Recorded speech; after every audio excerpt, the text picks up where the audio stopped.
Of what? You better say what the heck. Yeah. Yeah, he's not talking to me. He's talking to the kids. I'm live. But, people think you're talking to me. Okay? People think, because, no, I'm just telling you. Stop. I know, but I'm not live. I know, but I just want to clear it up that you weren't speaking with me because they're going to think you were. Yes, you say what the heck. Right. He was talking to the kids, just so you know. Anyway, because we know how people love to twist this crap. So, anyway, I'm sure it will be good.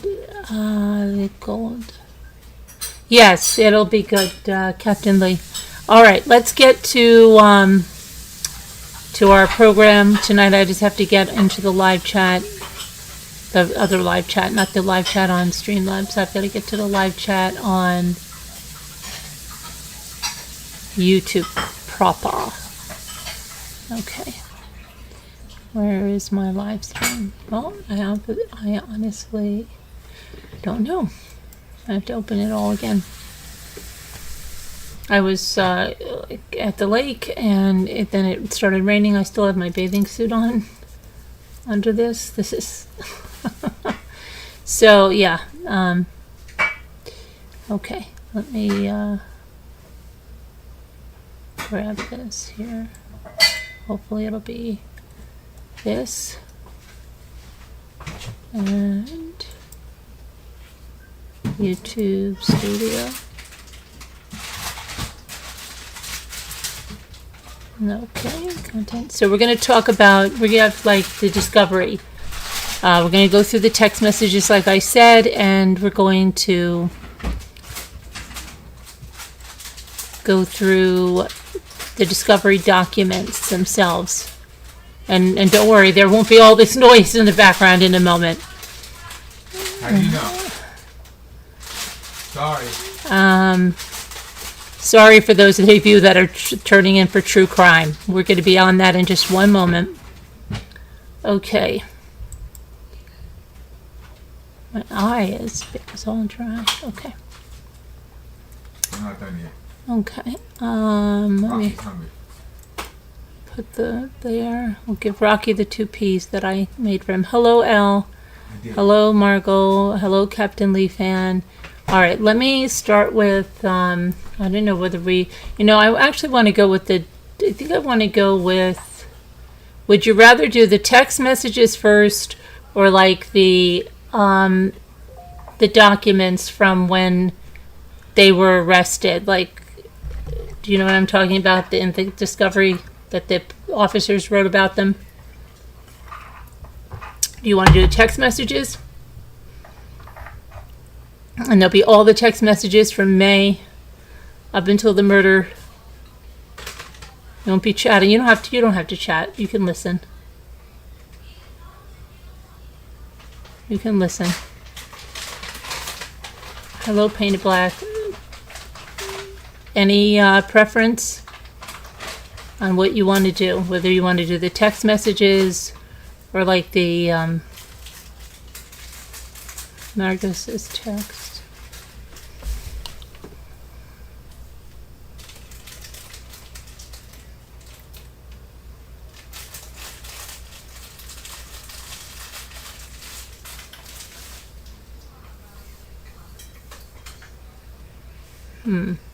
Okay, so we only have one answer. Good.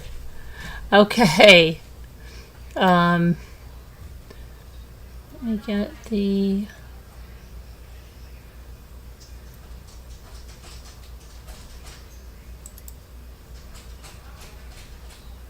text you want to see. Okay, Painted Black. Let's see. My downloads, my files. Where are my files?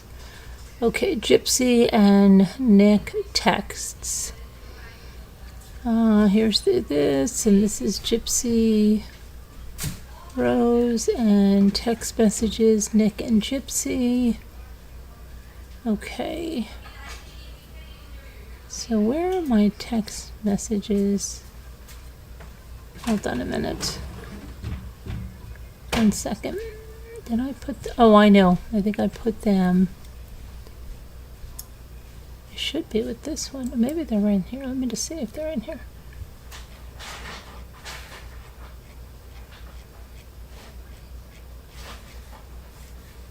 Okay, the Greene County Sheriff's Office. Hang on. Or did I put them over here? Oh, here they are. Here they are. Gypsy Rose. Here's all the text, okay? Let me pull this over. Oh, brother. Can you spare a dime? Let me... This is my Nick and Gypsy. Here, they're here. So where are they hiding on me? Here, let me see here. Gypsy. Gypsy and Nick. Not Nick and Gypsy. Is that why I'm having a hard time finding them? Gypsy. Alright, I'm just going to take this. Here we go.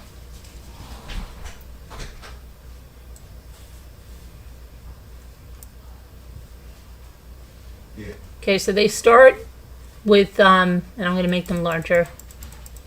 Wednesday, May 15th, okay?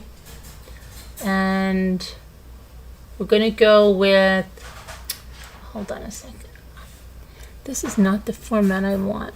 Hang on a minute. What is going on with my thing here? Because I had them in 3 in a row. That is my other. Where's my 3 in a row?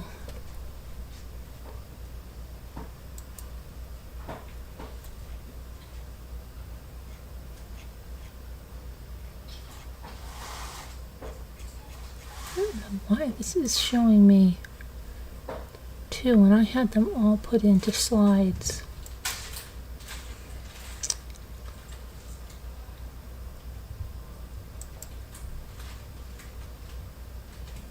Let me see here what this is. This is not what I had. I'm sorry. Hang on. I have mine in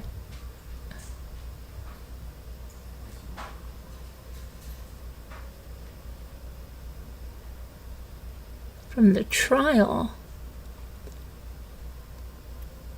This is not mine from the trial. Okay. Hold on a second. Where's my Canva? All right. Well, I don't want to hold up the time. We're going to go to them. But I don't want to keep holding up time. So, we're going to go through the casebook. I'm sorry. I'm going through the casebook first.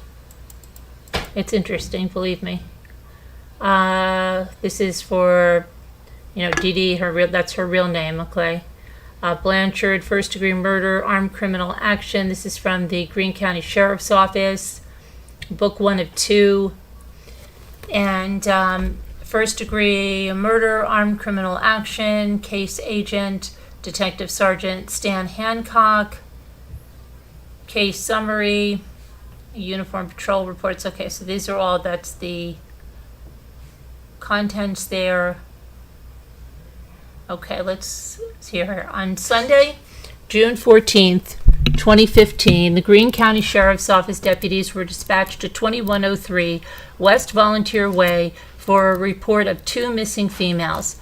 The case was involving Claudinia, aka Dee Dee A. Blanchard, date of birth 5/3/1967, who was found deceased, and her 23-year-old biological daughter, Gypsy R. Blanchard, date of birth 7/27/1991, who was reported as missing. Several of the neighbors were concerned about the well-being of Claudinia and Gypsy because of a post on Gypsy's Facebook about how they were both dead. Claudinia and Gypsy resided at 2103 West Volunteer Way, Springfield, Missouri. Claudinia and Gypsy had not been seen or heard from for approximately 2 days, and the caller, Kimberly Blanchard, date of birth 11/22/1981, a close friend. Now, she has the same name, Blanchard, and she's a close friend, reported finding Facebook posts from unknown persons stating the two had both been arred and murdered. Kimberly arrived at the above residence to find Claudina's vehicle, a 2011 Nissan Cube, in the driveway, and no one would answer the door. Kimberly said that, I'm just going to call her Dee Dee, okay? Dee Dee and Gypsy had several health issues requiring them both to be wheelchair bound. Both? According to statements made by the neighbors, David Blanchard, date of birth 8/18/1973, Tamara Rose, date of birth 11/4/1975, and Amy Pinegar, date of birth 3/7/1965. Gypsy was very ill. Now, these are the neighbors, and one of them is also named Blanchard? Come on. That's bizarre, to say the least.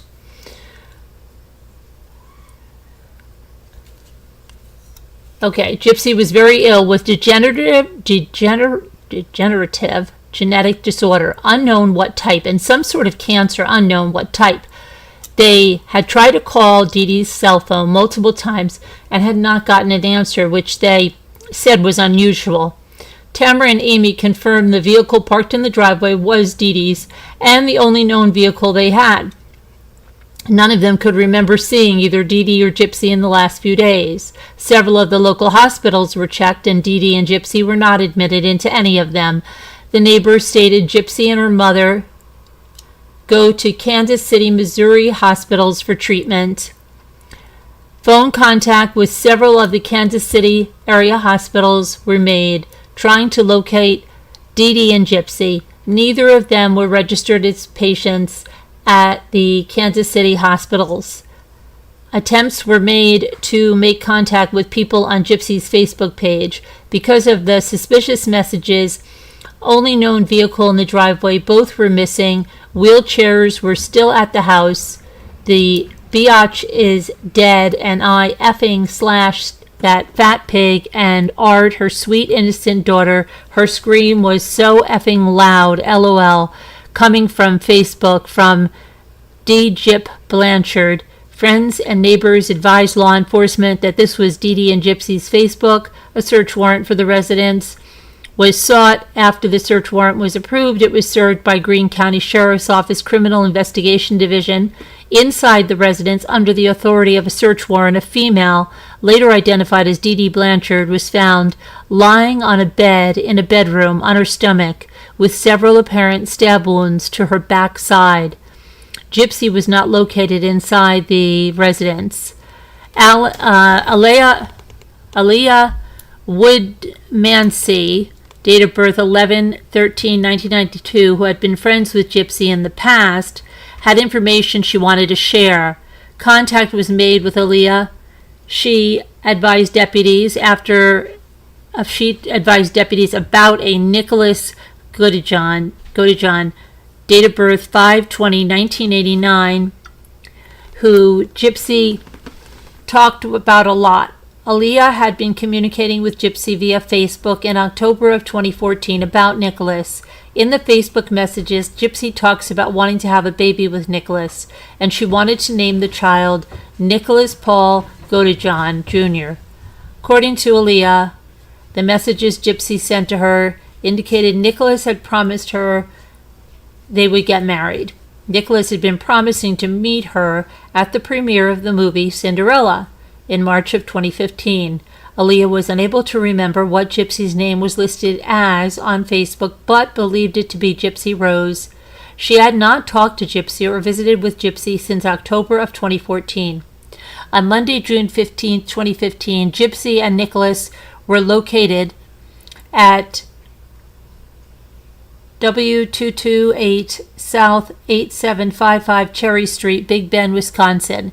The address and name were located through an IP address from the Facebook page post under the statement. I effing slash that fat pig and Art, her sweet innocent daughter. Her scream was so effing loud, LOL. The IP address checked back to Nicholas Godejohn at the above mentioned address. On Monday, June 15, 2015, contact was made with Gypsy and Nicholas in an interview room at the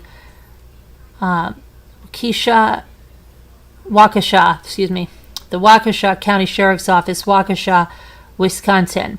Sergeant Stan Hancock interviewed Gypsy Blanchard. During the interview, now we saw this interview last night, Gypsy disclosed that Nicholas had killed her mother because Nicholas and Dee Dee did not get along.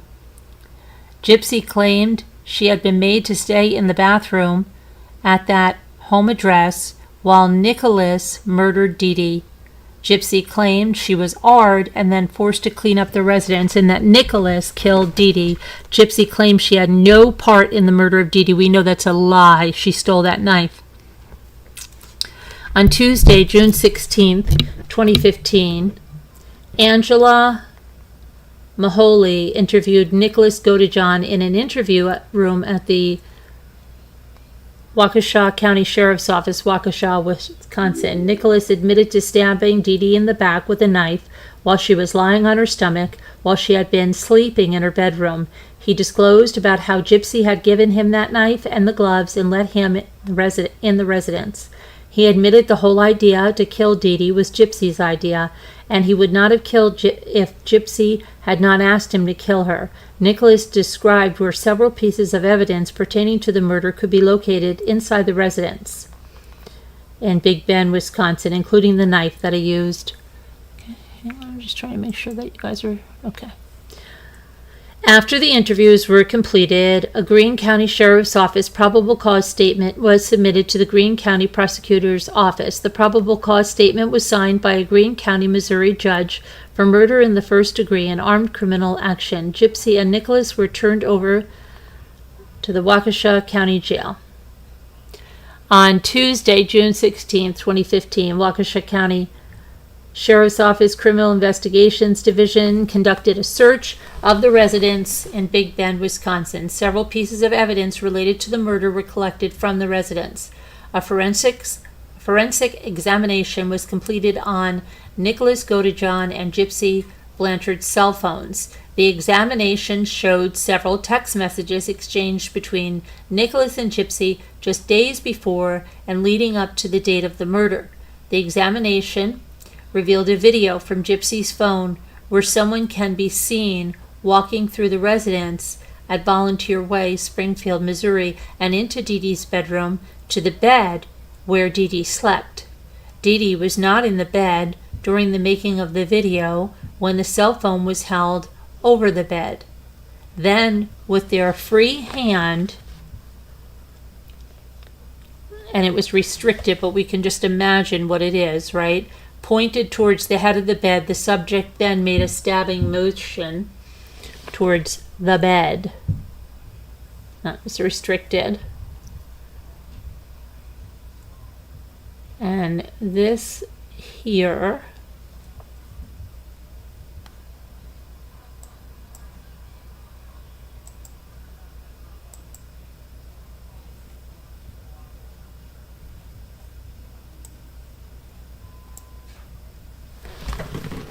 okay, we've got, this is Monday, June 8th. Nicholas takes a Greyhound bus from Wisconsin to Springfield. Tuesday, June 9th, Nicholas arrives at Springfield. Tuesday, June 9th, Nicholas checks into the Days Inn, room 227. June 10th, a yellow cab driver, Sherry Messer, picks up Nicholas from the Days Inn. Looks like 06 or something, Nicholas arrives at the Volunteer Way house. 5:48, June 10th, the yellow cab, John Hammond, arrives there and picks up Nicholas and Gypsy. So 3 hours, right, that they were there and then picked up. Yellow cab arrives just a few minutes later at the Days Inn, drops off Nicholas and Gypsy.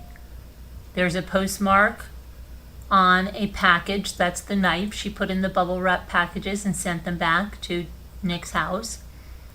Nicholas and Gypsy check out of the Days Inn on June 11th. And they walk to Walmart. Then the yellow cab driver, William, looks like Kearns, picks up Nicholas and Gypsy from the Walmart and drops them off at the Greyhound bus station. the yellow cab. Janice, looks like Buttram, picks up Nicholas and Gypsy from the bus station. Nicholas and Gypsy go back into the Days Inn, but this time they go to room 226. Nicholas and Gypsy check out on June 12th of room 226, and a yellow cab driver, William Kearns again, picks up Nicholas and Gypsy from the Days Inn, and they arrive at a Walmart and then 9 minutes later, the cab driver goes back to Walmart to pick up Nicholas and Gypsy and take them to the Greyhound bus station. Nicholas and Gypsy arrived at the Greyhound bus station. That was Friday, June 12th, 7:07. And then Friday, June 12th, 7:35, Nicholas and Gypsy get on a Greyhound bus bound for Wisconsin. The Greyhound bus arrives in Wisconsin at 2340 hours on June 14th.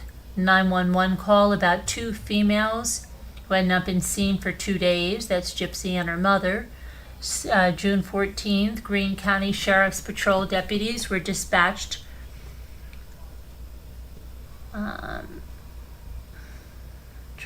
to the scene. Deputies start arriving on scene. Deputy Mike Robertson, Deputy Kate Hughes, and Corporal Roger, looks like Edawan. Then information was gathered from the neighbor about some disturbing Facebook posts about Dee Dee Blanchard and her daughter Gypsy. The Criminal Investigations Division was then notified and they reported to the scene. This is still June 14th, Sunday. The Greene County Sheriff's Criminal Investigations Division, crime scene detectives arrived on scene, and due to the Facebook posts and the only known vehicle in the driveway, a search warrant for the residence was obtained. Entry was made into the residence. Dee Dee was located inside the residence, deceased, with multiple stab wounds. Gypsy was not located inside the residence. The crime scene process began. Then a search warrant was sought and obtained for the Facebook Gypsy Blanchard. The results of the Facebook warrant showed the IP address was coming from Nicholas Godejohn Jr. in Big Bend, Wisconsin.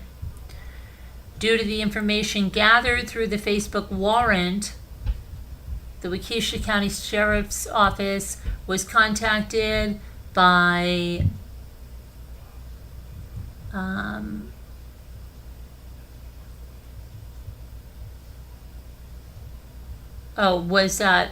they found out the address there for Gypsy and Nicholas. After a brief standoff, Gypsy and Nicholas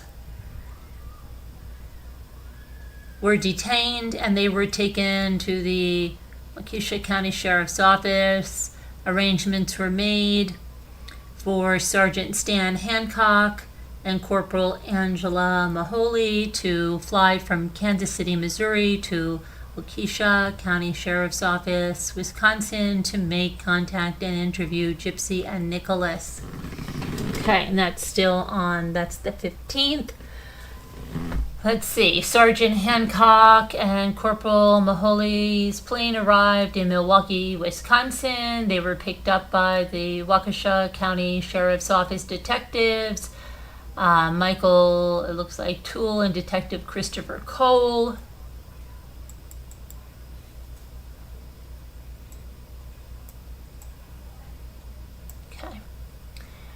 Then Sergeant Hancock and Corporal Maholi arrived.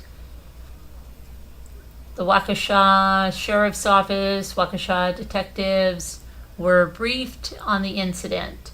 Sergeant Hancock makes contact with Gypsy in an interview room at the Waukesha Sheriff's Office.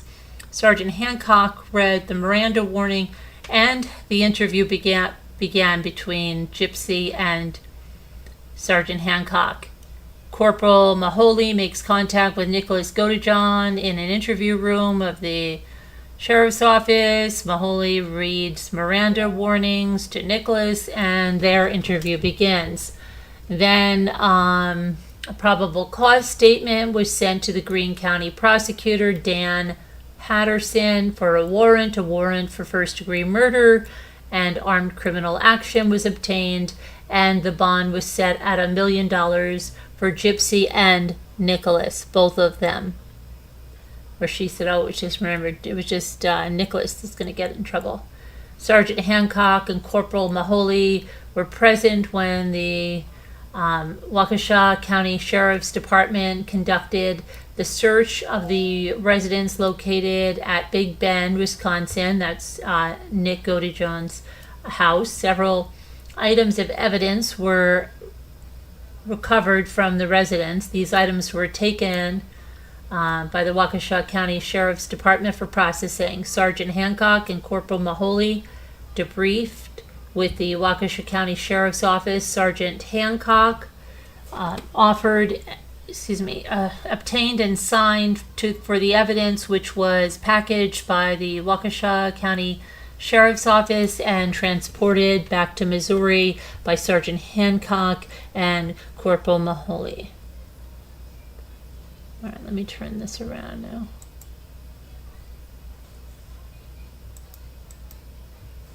Case index. Okay, here's the general report. This is done by Robertson M. On 6/14/2015, at about 13:15 hours, I responded to Volunteer Way, that's Gypsy and Dee Dee's house, to check the well-being of Dee Dee A. Blanchard and her 14-year-old daughter, Gypsy. Well, Gypsy wasn't 14, right? Not at all. They had a date of birth of 2000 for her, but that's not true. Gypsy was born in 1991. So, okay, she wasn't 14. She was 23 years old, a full-fledged adult. According to call notes, it was reported that two had not been seen or heard from for approximately 2 days, and that the caller, Kimberly Blanchard, a close friend, reported finding Facebook posts from unknown persons stating the two had been arred and murdered. Additionally, it was reported that she and other neighbors arrived at the above residence to find Dee Dee's vehicle in the driveway. No one would answer the door. Furthermore, it was said that both Dee Dee and Gypsy had several health issues that required them both to get around mostly by wheelchair.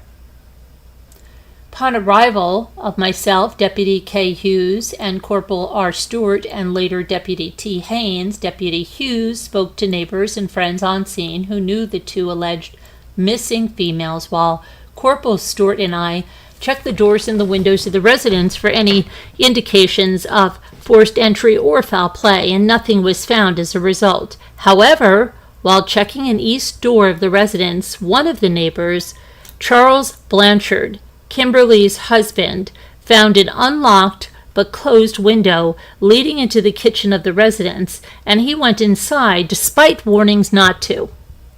Moments later, he unlocked the front door and advised the two were not inside, and he did not see any apparent signs of a struggle. He was instructed to exit the residence, and the residence was resecured. It was learned that the window Charles found unlocked could not be secured due to malfunctioning window locks, not caused by tampering. We checked the vehicle in the drive and an outbuilding on the property, and nothing seemed to be out of the ordinary with them either. I then assisted with gathering information that would be pertinent to locating the two possible missing females. I canvassed the area of residence in view of the home in question, and I found no one home. There was uncollected mail in the mailbox showing postmark dates of 6/8/2015. However, it was unknown when the mail was delivered. Additionally, information gained while on scene per Deputy K. Hughes was that Gypsy had a secret Facebook account that she kept hidden from her mother, and that she had been sexting an individual about meeting. see the report for details as well as the details of the Facebook comments made about the two being arred and murdered. Based on the information obtained at the scene, I made contact with the on-call detective, B. Wallace, and I informed him of the matter. I was later advised that he would be en route, along with other detectives, to investigate, and that he requested that I have Dee Dee and Gypsy entered into mules as missing. Prior to leaving the scene, I called the records division and I had both entered as missing. Okay.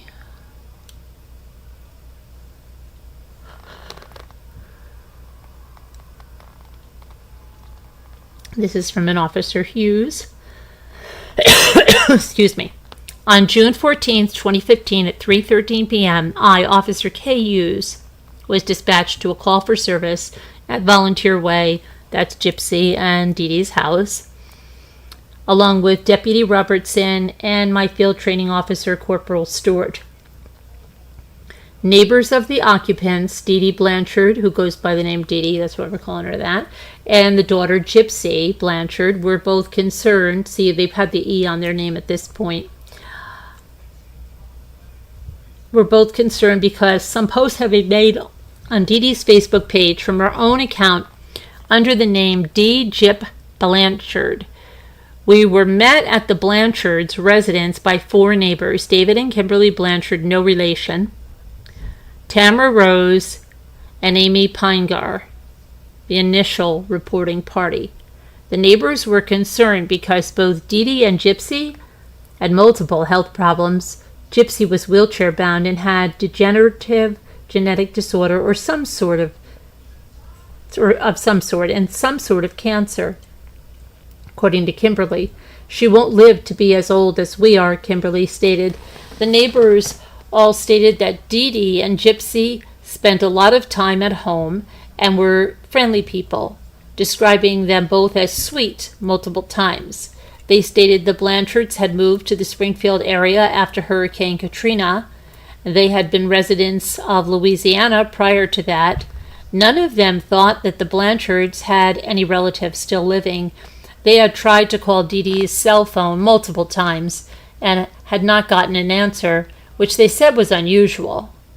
Tamara and Amy confirmed that it was Dee Dee's car sitting in the driveway. None of them could remember seeing either Dee Dee or Gypsy in the last few days. They stated that there had been a burglary at this location in April, and Dee Dee had been very nervous ever since. I asked if Dee Dee would open the door of the house to a stranger, and Amy stated that she would, and she rarely looked outside or used the peephole before opening the door. I asked her if she would describe Dee Dee as being inclined to trust people, and Amy said that Dee Dee was a very trusting individual, although the robbery had rattled her. Kimberly showed me the posts in question. The first one, posted on 6/14/2015, approximately 2:40 p.m., stated that biatch is dead. A comment on the same post, also from Dee Dee's account, stated, I effing slashed that fat pig and arred her sweet innocent daughter. Her scream was so effing loud, LOL. Approximately half an hour and after the initial post, another post was made on Dee Dee's Facebook page saying, the girl is dead too. Kimberly took screenshots of those posts and sent them to my email account upon my request. David Blanchard stated that he had formerly been involved in the running of Vision Con, a local science fiction and fantasy convention. David said in 2011 Gypsy had arranged to meet a man at Vision Con, and the man had convinced her to steal money from a mother's purse and run away with him. Her mother had been able to find out what was going on and prevent anything from happening. Linda Young, the mother of the next-door neighbor, walked over to talk to us after we'd been on scene for a while. She stated that her daughter had formerly had a key to the Blanchards' home but had given it back maybe 6 months ago. Her daughter has some mental disabilities but is high functioning and lives alone. Linda stated there was some sort of trouble at the Blanchard residence with certain people in the neighborhood that her daughter had been implicated in because she had a key, which is what prompted her to return it. Linda did not want to tell me who certain people were, but implied that they continued to cause issues. Aaliyah Woodmansey, Amy's daughter, also came to the scene. Aaliyah informed me that Gypsy had been communicating to her through a secret Facebook profile that her mother didn't know about last October. Aaliyah was able to find the messages on her phone and allowed me to use the phone to review the messages. Gypsy said in the messages that she had been communicating with another man on the internet. At one point in her message, Gypsy stated this man was 24 years old, and at another point she stated that she wanted their future son to be named Nicholas Paul Godejohn Jr.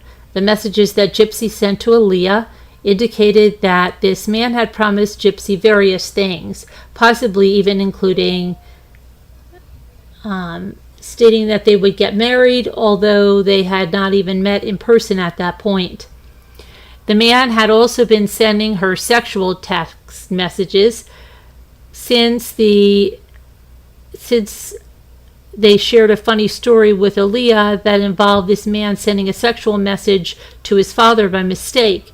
This man had been promising to meet at the premiere of the movie Cinderella in March. Gypsy had gotten upset with Aaliyah and wound up blocking her from Facebook. Aaliyah was unable to remember what Gypsy's name was listed on Facebook, but believed that it to be Gypsy Rose. She stated that Gypsy had been using a picture from the Disney animated version of Cinderella as her profile picture. None of the neighbors seemed to have anything further that they could contribute. I collected their contact information and informed them to contact us if they knew of anything else that could help with the investigation. This is Stuart. Okay, so on Sunday, myself, Deputy Catherine Hughes, they responded to Dee Dee's house. Okay, upon arriving to the residence, Deputy Robertson and Hughes made contact with Kimberly and her husband, Charles, and other friends of the residence. When I walked around the residence, searching to see if I could see any signs of forced entry or a better vantage point to get a view into the residence, the house, which was located on the north side of Volunteer Way, was a modest, single-level residence with a house located next to it on the east side, a vacant lot on its west side, and a small wooded area and another house located to the north of it. All of the doors and windows I checked did not show any signs of being tampered with, and the only window without any form of window tint on it was located on a northeast corner to the rear of the house. Upon looking through the small portion of the open drapes of the window, it appeared lights were on in the room and that there was a bed next to the window. I wasn't able to tell if anything was disturbed or if anything was inside the room. Upon coming around the west side of the house, I contacted Deputy Robertson, who advised me that he could not see any signs of windows being tampered with or forced entry.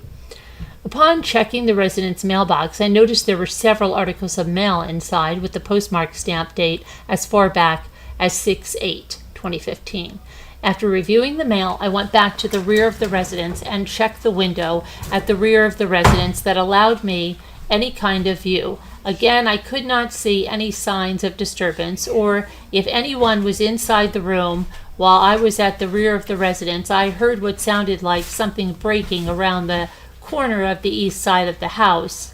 I walked around the corner and seeing Deputy Robertson Standing on the side deck, I asked what was going on. Deputy Robertson advised me that Charles, Kimberly, and their friends had pried open a window, wanting to go inside the residence. As I continued walking around the house, Kimberly asked if they could go in the residence and check, and I informed her that would not be a good idea, and we could not give them permission to do that.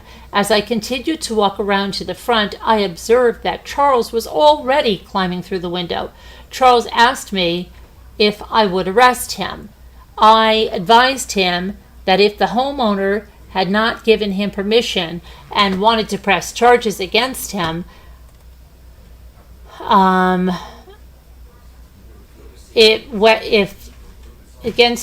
if went in uninvited, he could face charges. That is when one of the neighbors and friends of the homeowner stated she would not care, and Charles went inside. After a couple of minutes, Charles opened the front door and stated nobody was home and did not see any signs of trouble except for several wheelchairs being inside the residence.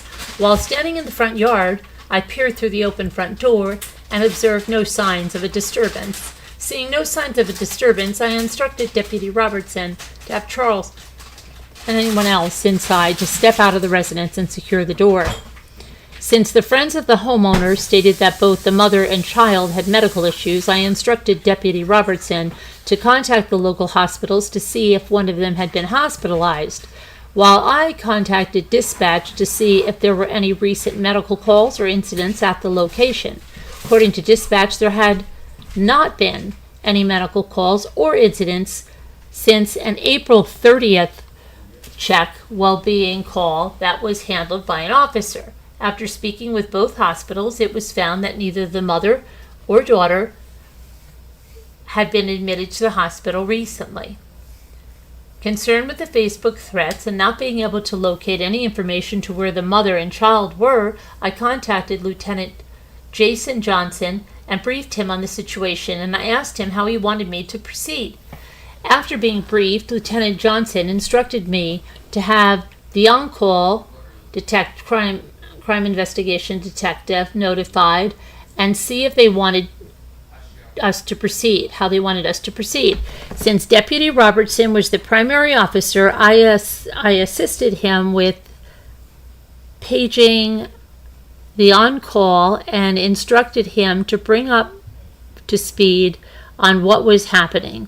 While waiting for the CID on-call to call us, I instructed Deputy Hughes to collect information from the Charles, Kimberly, and the other subjects that were at the residence. Upon Deputy Timothy Haynes, the oncoming district car arrival, I told him to start on attempts with pinging the available cell phone numbers we could obtain from the mother and daughter and attempt to contact hospitals in the Kansas City area to see if the mother and daughter had been transported up there. And that was because of a note that was found on the front door, had a Kansas City Children's Mercy Hospital address marked on it. A short time later, Lieutenant Johnson arrived on scene and took over the scene.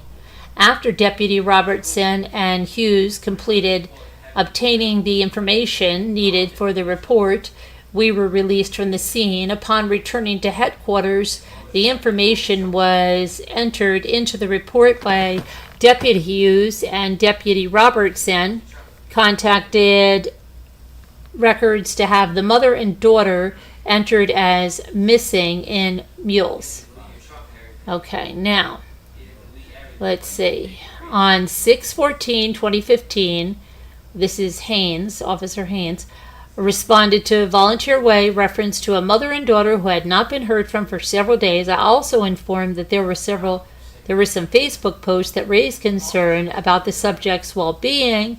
I arrived and met with deputies who were already on scene. I was informed from Detective Wallace, who was en route. Lieutenant Johnson tasked me with maintaining the crime scene log at the scene. I maintained the log until 6/15/2015 at 30 hours, and I was relieved by Deputy Hughes and Deputy Flood. Okay, now we have Hancock. On June 14th, I was assigned Greene County Sheriff's Office case number 1503540. The case was involving Dee Dee Blanchard, who was found deceased, and her 23-year-old biological daughter, Gypsy Blanchard. This is the guy that interviewed her last night, just the FYI, okay? Let me see here. And she was reported missing. Several of the neighbors were concerned about the well-being of Dee Dee and Gypsy because of a post on Gypsy's Facebook and how they were both arred and murdered. Dee Dee and Gypsy resided at that Volunteer Way, Springfield, Missouri address. Dee Dee and Gypsy had not been seen or heard from for approximately 2 days, and the caller, Kimberly Blanchard, a close friend, reported finding Facebook posts from unknown persons stating that the two had been arred and murdered. Kimberly arrived at the above residence to find Dee Dee, only known vehicle, a 2011 Nissan Cube, in the driveway, and no one would answer the door. Kimberly said both Dee Dee and Gypsy had several health issues, requiring them both to be wheelchair bound. According to statements made by the neighbors, David Blanchard, Tamara Rose, and Amy Pinegar said Gypsy was very ill with degenerative genetic disorder, unknown what type, some sort of cancer, unknown what type, and they had also tried to call Dee Dee's cell phone multiple times and had not gotten an answer, which they said was unusual. Tamara and Amy confirmed the vehicle parked in the driveway was Dee Dee's. None of them could remember seeing either Dee Dee or Gypsy in the last few days. Several of the local hospitals were checked, and Dee Dee and Gypsy were not admitted into any of them. The neighbors stated that Gypsy and her mother go to Kansas City, Missouri hospitals for treatment. I made contact with several of the Kansas City area hospitals trying to locate Dee Dee and Gypsy, and neither of them were registered as patients at the local Kansas City hospitals. I attempted to make contact with several people on Gypsy's Facebook to get information about Dee Dee and Gypsy. Because of the suspicious messages, the biatch is dead, and I effing slash that fat pig and ard her sweet innocent daughter. Her scream was so effing loud, LOL, coming from Facebook from Dee Blanchard. A search warrant for the residence was sought. After the search warrant was approved, it was served by the Greene County Sheriff's Office Detective Sergeant J. Stanley and Sergeant M. Steger. Inside the residence, under the authority of a search warrant, Sergeant Stanley and Sergeant Steger located a female, later identified as Dee Dee Blanchard, lying on the bed of the bedroom on her stomach with several apparent stab wounds to her backside. Gypsy was not located inside the residence.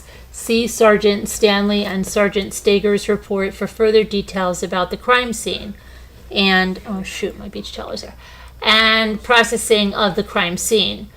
Upon reading Greene County Sheriff's Office Deputy K. Hughes' report, I discovered a female identified as Aaliyah Woodmansey, date of birth 11/13/1992, who had been friends with Gypsy in the past. I made contact with Aaliyah, who told of the reason for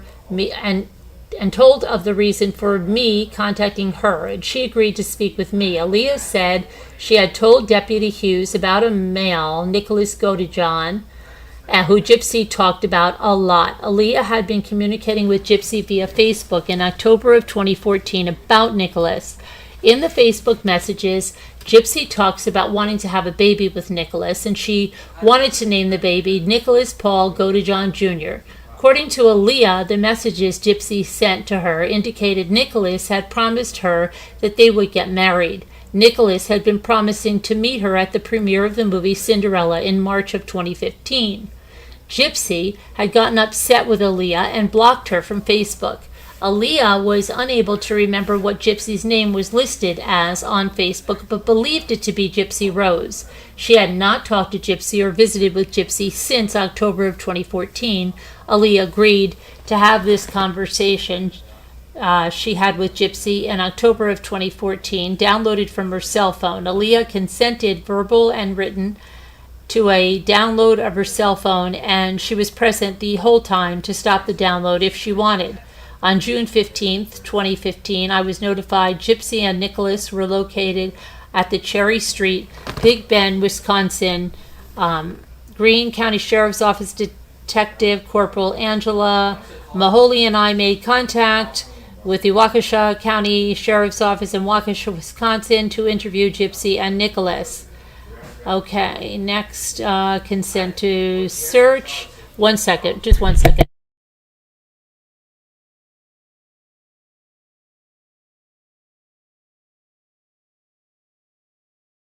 Sorry. Aaliyah, that's that Woodman C, has been duly informed of their rights. That's all that's about. Okay.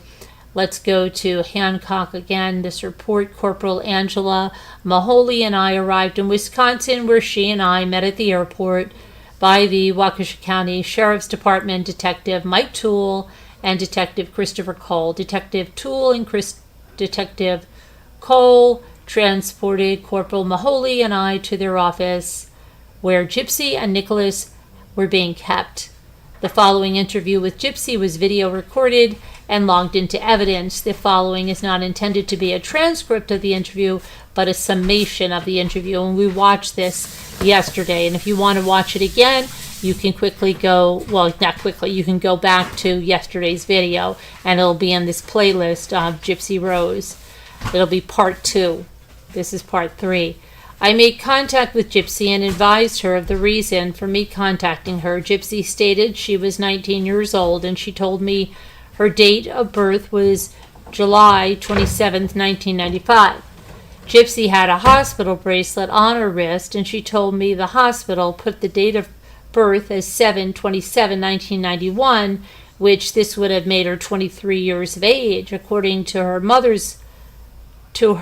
birth certificate, Gypsy was born on July 27, 1991.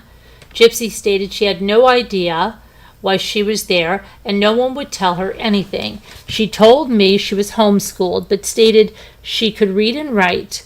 Well, I hope so, right? Homeschool doesn't mean you can't read and write. She stated her comprehension level was good, but she also said she got about a 3rd grade education. He didn't put that down. I read Gypsy her Miranda warning. Gypsy acknowledged she understood her Miranda warning by shaking her head up and down, and then stated sure. At the beginning of the interview, Gypsy denied having a cell phone. Later on during the interview, she stated she did have a cell phone, but only uses it for Yahoo messaging and other social media sites. Gypsy denied being involved in anything and stated she was a person who was 100% honest. She confirmed she and Nicholas were boyfriend and girlfriend and that they met on a Christian dating for free website. She said she used her mother's laptop to communicate with Nicholas. It should be noted at the beginning of the interview, she stated that her mother would not let her use the computer because it was unsafe. I told Gypsy her mother was deceased, and she sat there for a few seconds and said nothing. She then brought her right hand arm towards me and stated, "Wait, what? She then just looked at me for a few seconds, shook her head to the left and to the right, and continued to cry. She denied knowing her mother was deceased, and she wanted to know what happened. When I asked her why she hurt her mother, she stopped for a few seconds and said nothing while looking away from me. She then stated we would never hurt her. She also stated, if anything, I didn't tell lies. She again stated she would never hurt her mom, and she said, I didn't do anything. She stated she understands things very clearly and thinks she is being accused of doing this. She stated, I really don't know what happened. She then went on to try to explain how she and her mother were having relationship problems. Dee Dee wanted Gypsy to stay a little girl forever, and she did not like hold on a minute, I lost my place for a second. And she did not like her boyfriend Nicholas. Dee Dee told Gypsy if she wanted to go to Wisconsin, then she could pack her belongings and leave. Gypsy packed some of her belongings, and Gypsy said she was going to be kicked out of her mother's house and that she and her mother's problems and arguments were over her and Nicholas wanting to be together.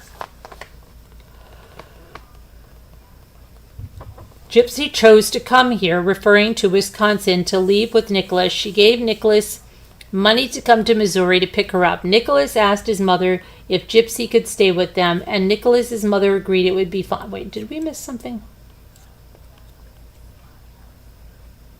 I think we did. I think this is... Okay. She gave Nicholas money to come to Missouri to pick her up. Nicholas asked his mother if Gypsy could stay with them, and Nicholas's mother agreed it would be fine. Gypsy gave Nicholas money specifically for him to stay at a hotel in Springfield, Missouri.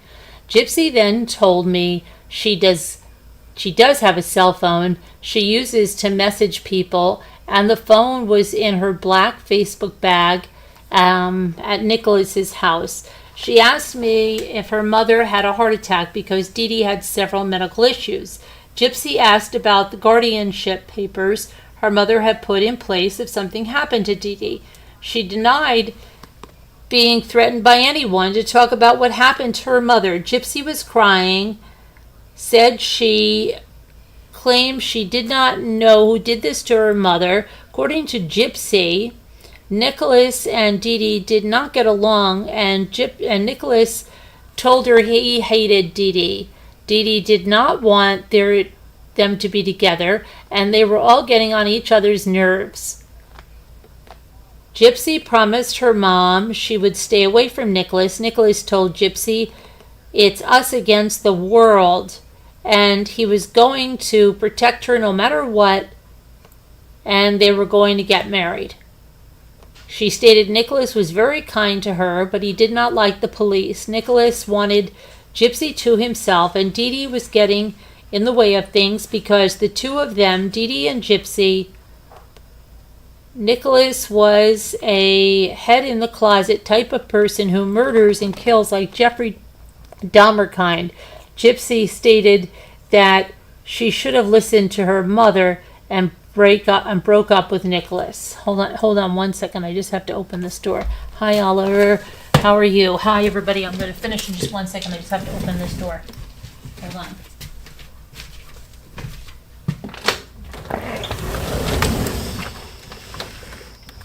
Okay. Much better. So, Gypsy then looked up at me and apologized for lying to me. She said she loves him so much, and now maybe he can get some help. And she then blurts out, "He killed my mom. He was supposed to come visit her and meet Dee Dee." When Nicholas arrived in Springfield, Missouri, they were supposed to sit outside together on the porch. Instead, he walked inside the residence and started walking towards Mom's bedroom. Dee Dee was asleep in the bedroom. Gypsy got up to use the restroom inside the residence, and Nicholas followed her. Nicholas put her in the bathroom and locked the door, and then he went to Dee Dee's bedroom.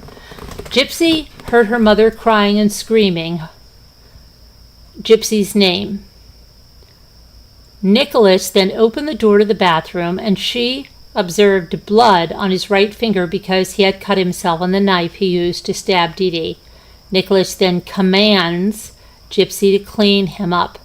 She stated she cleaned things up with baby wipes. She threw the baby wipes in the garbage. She said Nicholas took her to the bedroom and took all the toys off the bed, and he R-ed her. When he was finished R-ing her, he made her grab her black backpack, which had the wording Faith Book on it, along with a pink in color suitcase. He put her clothes and other belongings in the pink suitcase and the black backpack. He then called for a taxi cab to the house. She stated it was the Springfield yellow cab. She knew it was wrong to help him clean up, but Nicholas grabbed her by the neck and told her she had to clean up the blood. When the yellow cab arrived at the residence, they took the cab to the hotel on Kentwood Street, which was later discovered to be the Days Inn, room 227, at Glenstone and McLennan, Springfield, Missouri. The next day, they went to the Greyhound bus station to leave for Wisconsin, but they were unable to get a ticket together to ride the same bus. Nicholas told the Greyhound employee Gypsy's name was Bella Godejohn. He wanted people to think Gypsy was his sister. Since they were unable to get a ticket together on the same bus, they went back to the Days Inn, rented another room, this time 226, and stayed the night. They left on the Greyhound bus June 12, 2015, which departed from Springfield, Missouri, and arrived in Wisconsin on June 13, 2015, at approximately 2 in the morning. Nicholas's mother had picked the two of them up at the Wisconsin Greyhound bus station. They stayed at Nicholas's mother's residence until the Waukesha County Sheriff's Department located them at Nicholas's residence in Big Bend, Wisconsin.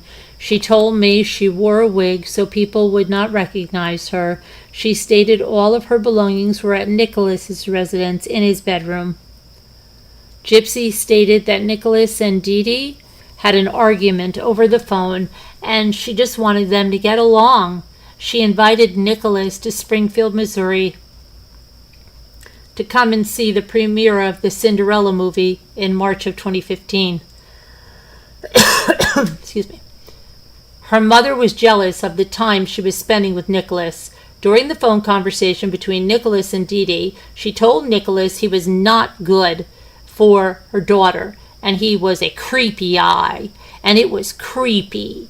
He was hitting on her daughter during a family movie. Nicholas told Gypsy he did not like his name being dragged through the mud by her mom. Nicholas told Gypsy he wanted to get justice and revenge for Dee Dee's bad talking to him. Nicholas told Gypsy he wanted to R Dee Dee also, but he did not R her. Gypsy denied going into her mother's bedroom after she was killed because she didn't want to. She described the knife as being a long, sharp knife which did not fold. She was unsure where he got the knife. She stated if she knew what was going to happen, she would have never went with Nicholas, meaning she would have not had a relationship with him. They were together for 2 years, and Gypsy had talked to his ex-girlfriends who told her Nicholas was a controlling person. Nicholas was into BDSM, and Gypsy stated she agreed to it, I guess. She said he was controlling and all the sex they had in Wisconsin was all consensual, but the sex they had after he killed her mother was not consensual. Nicholas told her everything would be okay and that he worshipped her. Gypsy said she wanted to protect Nicholas, but she doesn't want to go to jail because she didn't do anything wrong.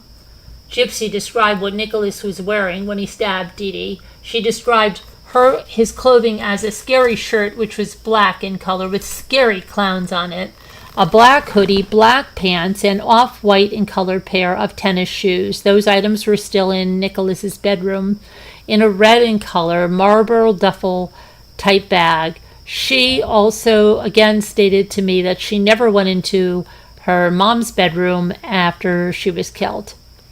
Gypsy described to me how she was locked into the bathroom. She was walking down the hallway to the bathroom when Nicholas was following her. She asked Nicholas what he was going to do, and he pushed her into the bathroom. He reached around the door, locked it from the inside. Gypsy stated she never thought about unlocking the door to get out. Oh my goodness.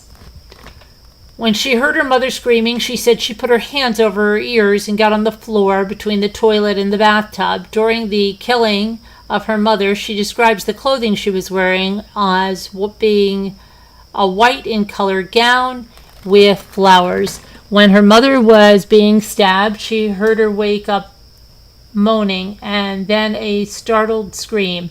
And then she screamed louder and she began yelling Gypsy's name. At this point, Gypsy said she knew what Nicholas was doing to her mother. I asked if she knew when she was in the bathroom, if she knew what Nicholas was going to do, and she shook her head, indicating she did. When Nicholas was stabbing Dee Dee, he was telling Dee Dee she would not keep him and Gypsy apart from each other, and she would be dead before this happened. Gypsy said she heard Nicholas saying this to her mother from the bathroom while he was stabbing her. She stated that Nicholas had the knife in his hand when he opened the bathroom door, and he did not want her to look at him. She cleaned him up and put a band-aid on his finger. She admitted to posting on Facebook the comment that biatch is dead and I effing slash that fat pig and ard her sweet innocent daughter. Her scream was so effing loud, LOL. She did this to someone who would find her mother quicker. So she did this so someone could find her mother quicker, and so her friends would know that something was wrong, and so she could give her mom a proper burial. She had done this from a computer at Nicholas's house, but used her phone to type the messages. She and Nicholas knew about the posts and claimed she asked him if she could post it. The phone she used to post the comments was in her backpack at Nicholas's house. Gypsy said she was awed by Nicholas after he murdered her mom, and when I asked Gypsy if all the other sex between she and Nicholas was consensual, she stated it was. Hi, Slamorian. Hi, Nurse of All Trades. Hi, Bookie Ann. I observed Gypsy to be wearing a t-shirt which appeared to be blood on her right shoulder, blue in color pants, black in color boots, and she had pink fingernail polish on both hands. I observed a round bruise on Gypsy's right arm, which she claimed originally was a hickey, and then later claimed it was from Nicholas grabbing her and dragging her through the house, around the house. On both sides of her neck were some small bruises, which she told me were hickeys she got from Nicholas. She was made to clean things up, drops of blood, at Nicholas's command, and Nicholas made her do it while she was naked. He got a container of Bissell carpet odor and stain remover from the kitchen. He grabbed Gypsy by the arm and he made her clean up the drops of blood. The drops of blood went from the mom's bedroom in the hallway down in the hallway to the dining room and then into the kitchen. Nicholas wanted a drink of water, so he told Gypsy he could not touch any of the cups, so he wanted her to get him a drink of water. She cleaned up the blood with Scott brand paper towels. The paper towels were then thrown away in the trash can. Then the trash can was taken to the curb. Gypsy said her mother was killed sometime on the 9th, but did not remember what day it was. She remembered it was the 9th because she was supposed to sneak out of the house and meet Nicholas outside on the above-mentioned date. When I asked her about what Nicholas might tell me about her having any part or knowledge of the murder, she stopped for a second and stated that she did not know what he would say. Okay, she didn't know what he would say. Hold on, I'm just getting a drink. She said he had a romantic notion that they were going to do everything together. After she stated she had nothing to do with or had any knowledge about Nicholas wanting to kill her mother. Her mother was wearing a blue in color nightgown and the night she was stabbed to death by Nicholas Godejohn. Nicholas would not let her, meaning Gypsy, in her mom's bedroom. When she was cleaning up the drops of blood, Nicholas had called the Yellow Cab Company from his cell phone after he killed Dee Dee. His cell phone was a black in color, but he did not know what brand it was. When the cab arrived at the house, they went to the Days Inn.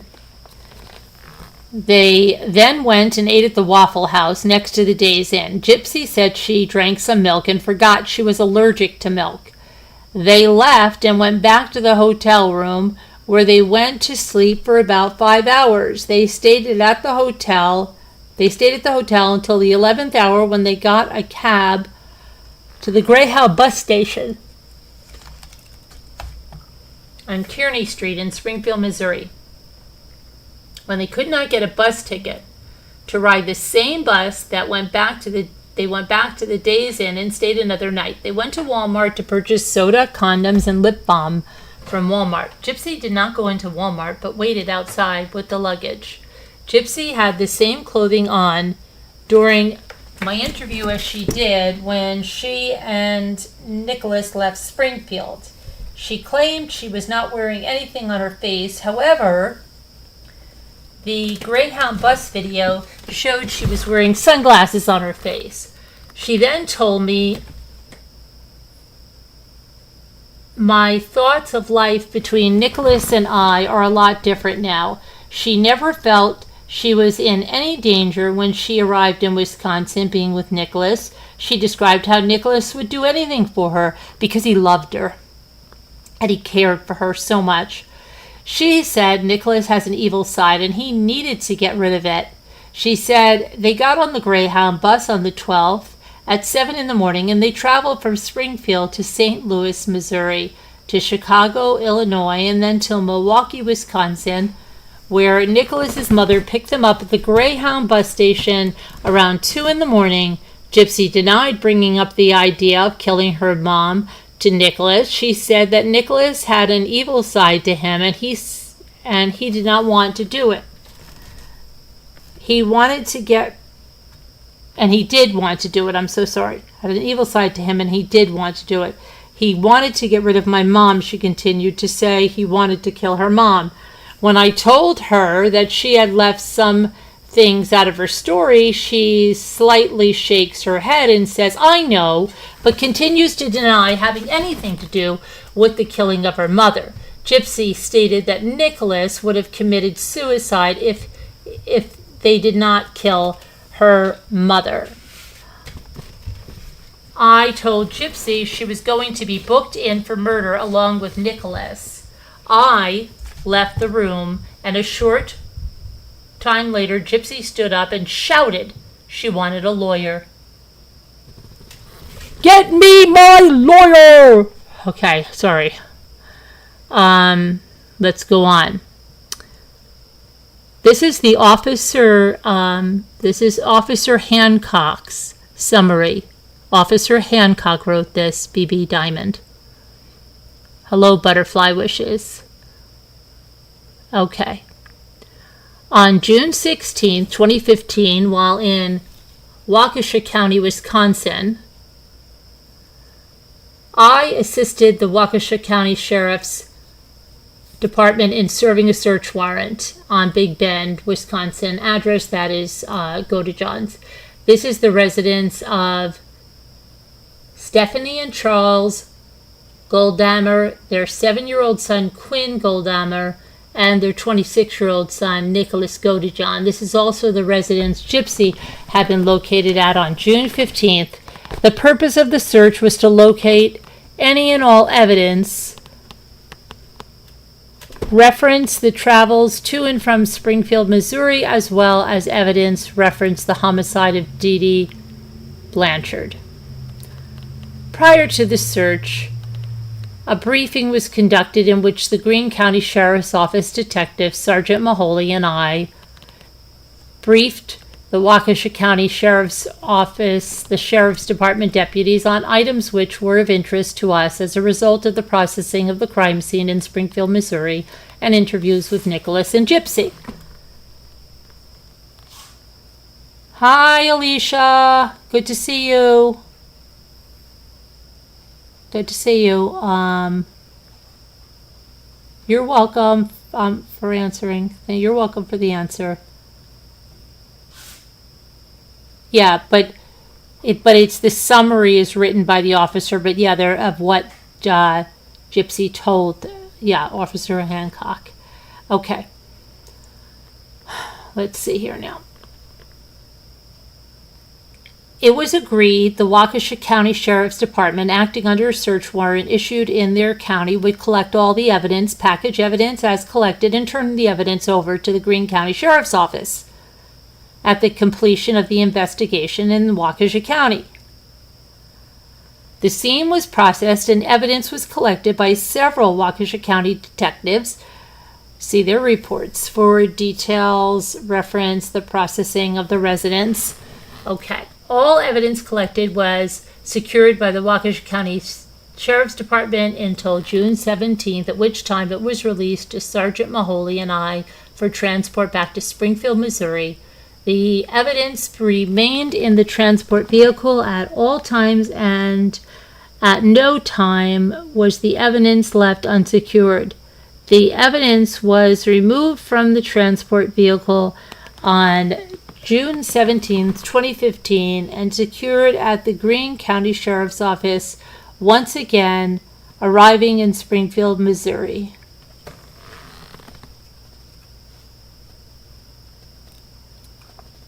I made contact with Charles Goldhammer, date of birth 10/4/1970, and I advised him of the reason for me contacting him. He agreed to speak with me. The interview took place at the Waukesha County Sheriff's Department. The interview was video recorded and logged into evidence. Charles is the stepfather to Nicholas Godejohn. The following is not intended to be a transcript of the interview, but a summation of the interview. Charles stated Nicholas told him and his mother, Stephanie Godejohn, he was going to Missouri because he wanted to go get Gypsy and bring her back to Wisconsin because Gypsy had been kicked out of her residence and was living in a homeless shelter. He denied Nicholas having any type of drug or alcohol abuse. Nicholas collected Social Security benefits, and he used to work at Little Caesars Pizza in Wisconsin. However, he quit Little Caesars because he was not allowed to take a break every hour.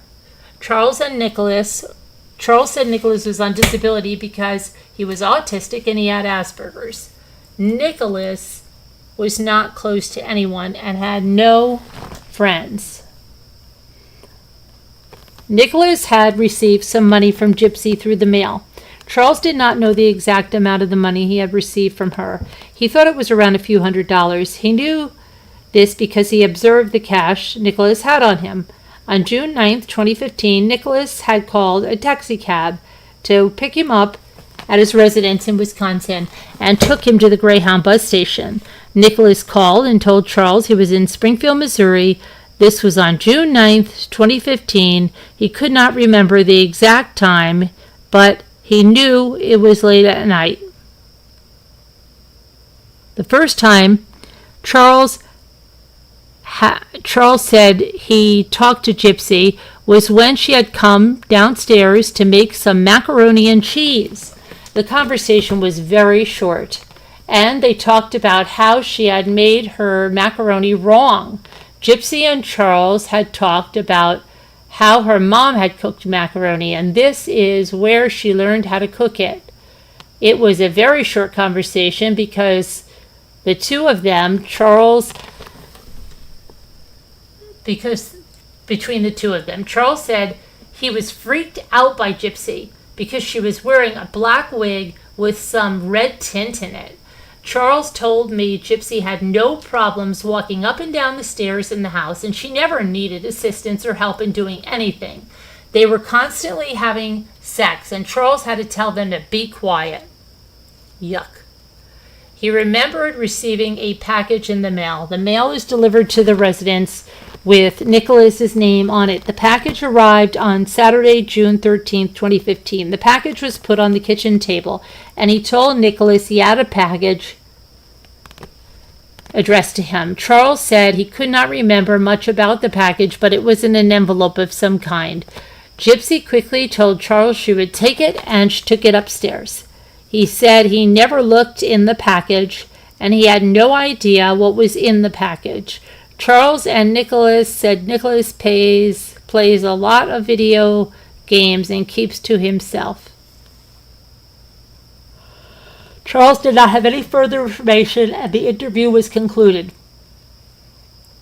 This is still Sergeant Hancock. I obtained the original probable cause statement involving Gypsy and Nicholas and had it scanned into Niche. I was contacted by Megan Pack via phone call about some Facebook information which she thought might be important involving Gypsy. Pack stated that she was a staff member for a magazine called Creepy Catalog, which was based out of St. Louis, Missouri. Pack stated she had anonymous sources sending her articles and comments about Gypsy from Facebook. The Facebook picture depicted Gypsy wearing a red and black outfit, holding a knife to her mouth. This information was already obtained by the Greene County Sheriff's Office Criminal Investigations Division via search warrants from Facebook.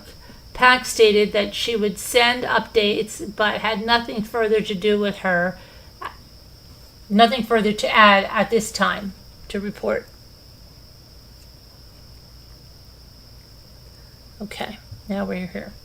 This is also Officer Hancock here. I had made contact with Mike Hatzenbuehler, date of birth 6/23/1980, who was the Assets Protection Manager for the Walmart store located at 2825 North Kansas Expressway, Springfield, Missouri. I made contact with Mike and advised him of the reason for me contacting him. I verified with Mike the Walmart store did sell Kevin Van Dam knives. I requested video from Mike from the fishing aisle, which is where the Kevin Van Dam knives were located for sale. Mike stated because of the large amount of video I had requested, it would take some time to copy the video and he would notify me when it was completed. Mike stated that he did have some sales of the KVD knife. However, after reviewing the videos from the store which sold the KVD knife, it was evident it was not Gypsy or Nicholas on the videos. The videos were dated May 29, 2015, 15:53 hours, and the other video was June 1st, 2015. And that's whatchamacallit, unknown time frame on this one. On July 9th, I received notification from Mike about the videos being ready. I obtained the videos and began to review them to try to locate Gypsy or Nicholas purchasing that KVD knife, which was the same brand of knife that was used to kill Dee Dee. I was unable to determine the date and time because the video did not display this information. I did not observe anyone whom I could identify as Gypsy or Nicholas in the videos. Mike signed a business record affidavit. The business record was put with the case. Okay, and this is Mike. This is him, so he's being briefed on that. Now we have something from, again, Officer Hancock. I received my email from Walmart investigator Ricardo D. in reference to the findings about the sales of the KVD knife. I reviewed the email and did not observe any KVD knife being shipped or ordered by Gypsy or under any of her aliases, nor was there any record of Nicholas ordering the knife. There was no addresses showing a KVD knife had been sent to Missouri. There was one KVD knife that was sold to a Beth Ravello at 936 Woodside Avenue, Ripon, Wisconsin. I made contact with her, and Beth, who stated she purchased the knife from Walmart.com and through the internet, she stated she did not know Gypsy nor Nicholas, nor was she associated with them. The email was scanned into niche. This is Walmart.com orders, okay, of KVD knives. Wow, lots of them.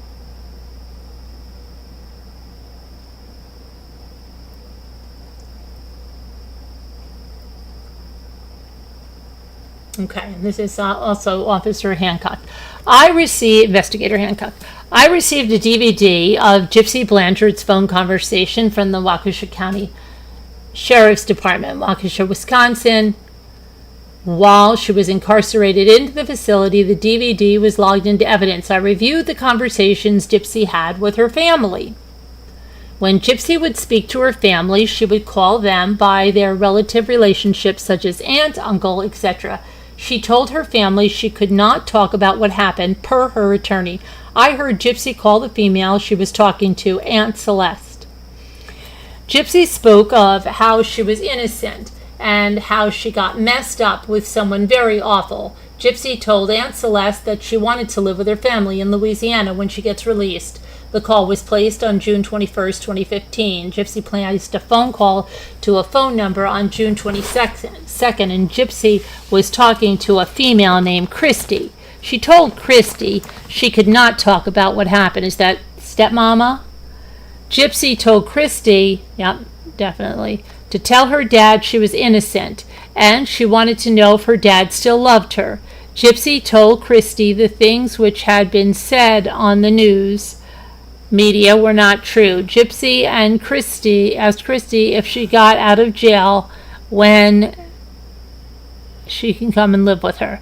Gypsy placed a phone call to a phone call number on June 23rd, 2015. Gypsy started talking to Christy, and then a male got on the phone who she called Daddy. During the investigation, it was discovered Rod Blanchard was Gypsy's biological dad. Gypsy and her dad talked about what jail was like and if Gypsy knew when she was going to be extradited to Springfield, Missouri. Gypsy's dad told her he cried and he loved her, but he was confused and he had a lot of questions. Gypsy would not talk about the case with her dad. Gypsy talked about how she wanted to build a relationship with her dad, and she told him she wanted him to know she was innocent. A phone call was placed to a phone number on June 24th, 2015, and when the call was reviewed, the female's voice did not sound like Gypsy's voice. It was the voice of an unknown female who was talking to an unknown male about trying to get bailed out of the Waukesha County Sheriff's Office jail. There was nothing else of evidentiary value on that DVD pertaining to the homicide. When reviewing the Greene County Justice Center jail phone calls from Gypsy, I heard her and another female talking about Nicholas. Gypsy made a statement. Let me see here. She made a statement to the female, unknown female's name. I never asked him to be that gruesome, referring to Nicholas killing Dee Dee. In another phone conversation, Gypsy made a statement referring to Dee Dee. I was desperate to get away, referring to getting away from her mother. The caller identification showed the number to be blah, blah, blah, and then the number of the caller identification showed to be Rod Blanchard. The call was placed by Gypsy on July 24th, and the calls were downloaded to his CD and logged into evidence. On July 7, 2015, I applied for a search warrant for DNA saliva blood sample from Gypsy Blanchard. The search warrant was granted and signed by the Honorable Greene County Judge Jones. I made contact with Gypsy Blanchard at the Greene County Jail and advised her the reason for me contacting her. I presented Gypsy with a copy of the Greene County search warrant and told her we would be collecting a sample of her saliva and blood under the authority of the search warrant. I collected a sample of her saliva from her left cheek. First, I introduced the swab into her mouth and began scraping the left side of the inside of her cheek. I counted to 60 seconds, removed the swab, put it on the outside of the cardboard swab container to dry. I removed the gloves and placed them into a bag to be logged into evidence.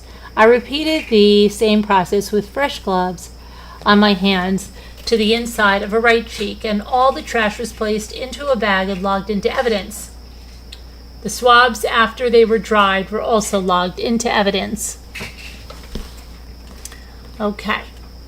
Nurse T. Leanne, LPN, with the Greene County Justice Center Correctional Facility, collected 3 vials of blood from Gypsy. All 3 vials were handed over to me, and they were logged into evidence. The search warrant was returned on July 7th.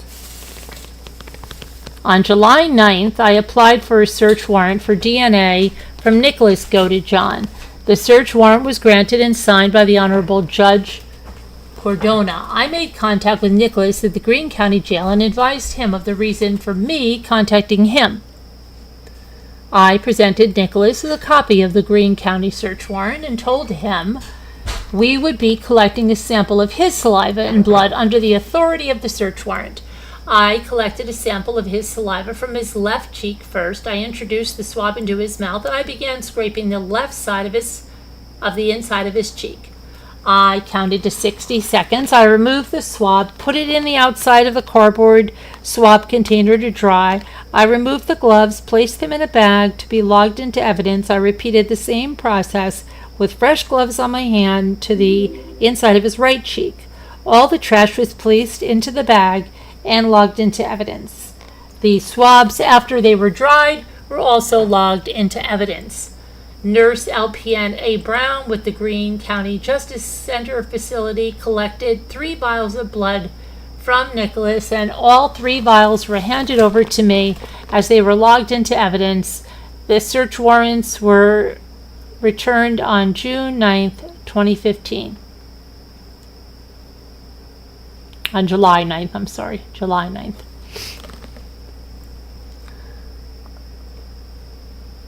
Photograph of the KVD knife per the request of the PA.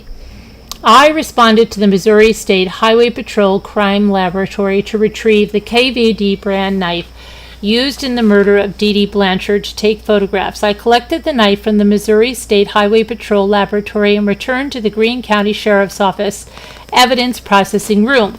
I put down fresh butcher block paper before I started to open the box. I put gloves on and opened up the box to retrieve the knife. Once the knife was free from the box, I removed the black in color sheath and began taking photographs of the KVD knife without the sheath.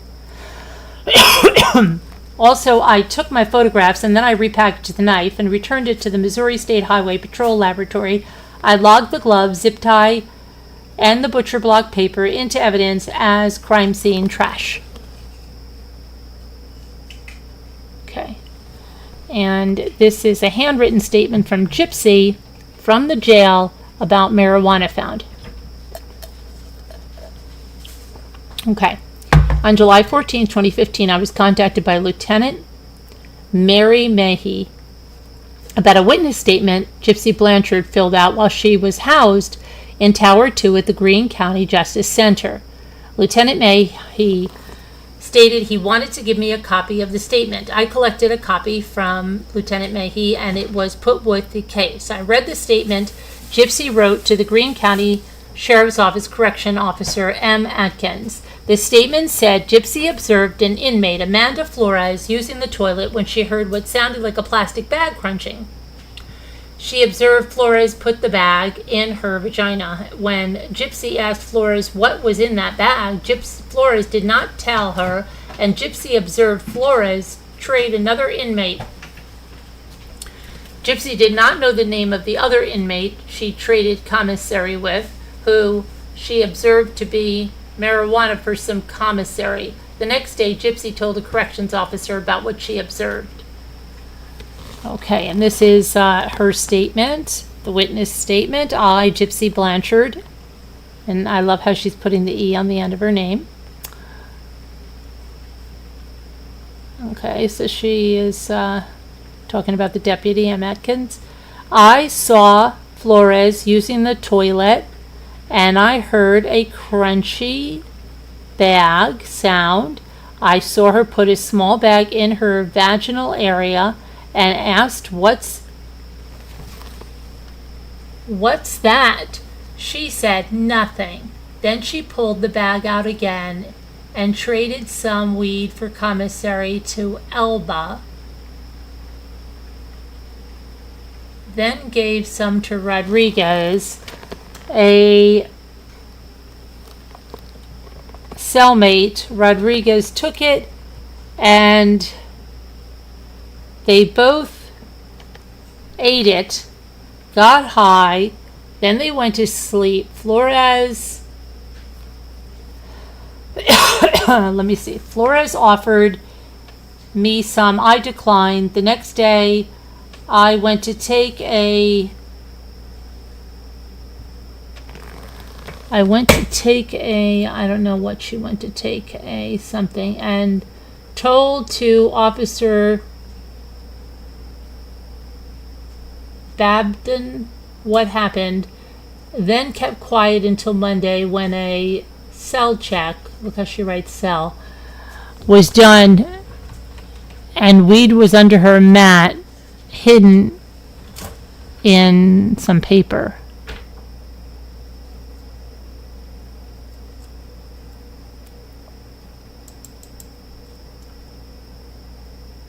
Okay, now we have, on August 3rd, 2015, I was contacted by the Greene County Sheriff's Office Corrections Officer Dwight Willis about a letter he had received from Gypsy to be mailed to a Rachel and Ray Miller. Corrections Officer Willis stated he was advised by Greene County Prosecuting Attorney Dan Patterson to have the letter turned over to me and logged into evidence. I obtained the letter from Corrections Officer Willis and signed a chain of custody form.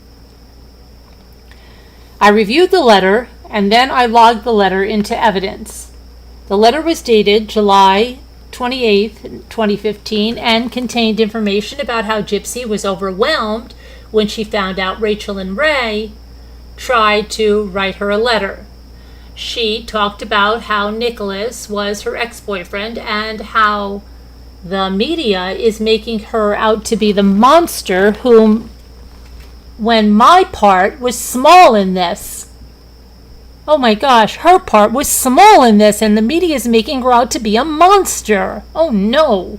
How bad of that media, bad media, making her out to be a monster when she just had such a small part of killing her mother, including orchestrating the entire thing. Okay. Yet she felt as though she was taking a lot of the blame for the murder. She stated in the letter, "Yeah, I'm in trouble in a part of this horrible, tragic act." Gypsy talked about how her life with her mother was not what everyone thought it was. She talked about how she was not sick and she was very healthy. She claimed to not remember what had happened because of the medication she was on. Oh, how convenient, isn't it? How convenient. She talked about the relationship she was building with her biological father and asked how she would be able to stay with him when she got out of jail. The letter did not contain anything else pertaining to the homicide case.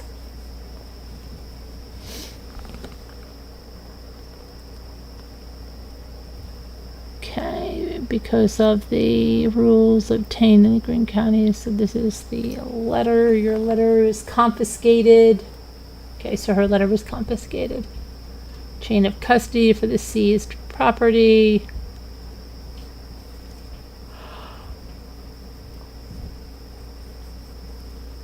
Let's see.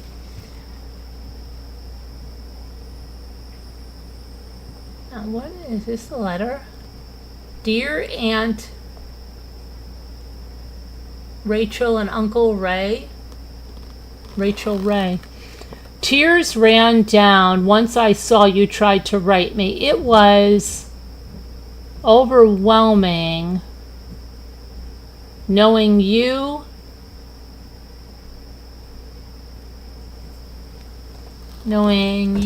still think of me. 2. I sadly was not able to read it because it was sent back due to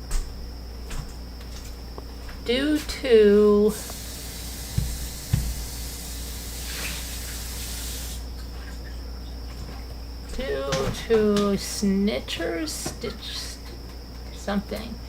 They are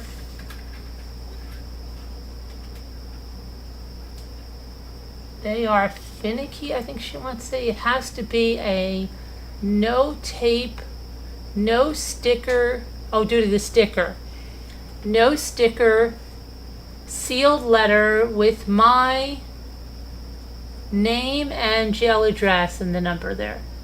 Please try and send it again. When I was arrested,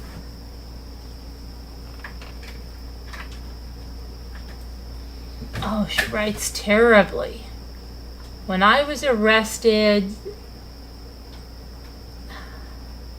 Oh my gosh, this is crazy. Something, when I was arrested, something will pay her boyfriend. Now her boyfriend. When I was arrested, will pay now. Her boyfriend. Y'all are who I wanted to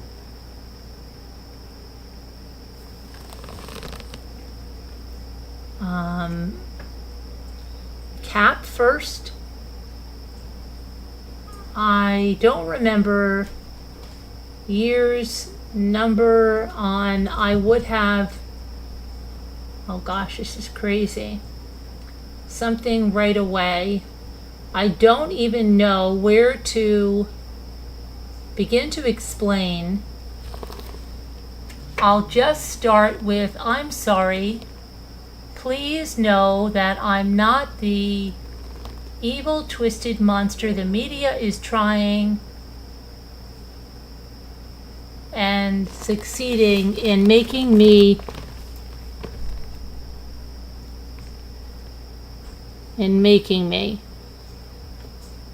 something. Yes, I'm in trouble in part of, and I love you, in part of this horrid, tragic act. Oh, the act. That's where they got that, the act. But everyone forgets I did not kill. Had my ex, I did not kill her. My ex did. And he even confessed any part was small in all.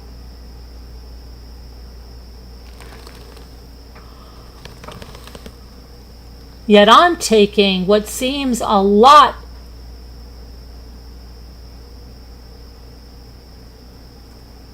of heat for it. The media has even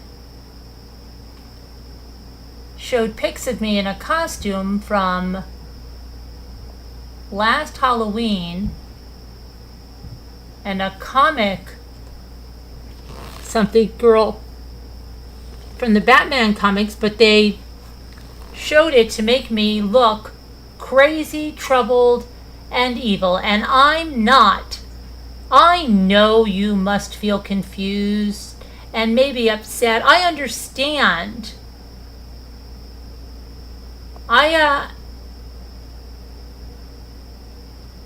Something you have thought me and Mom was the perfect little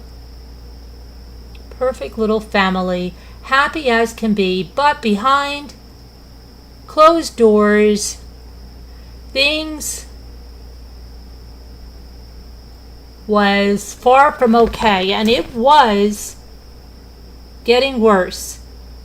I tried running away twice. I failed.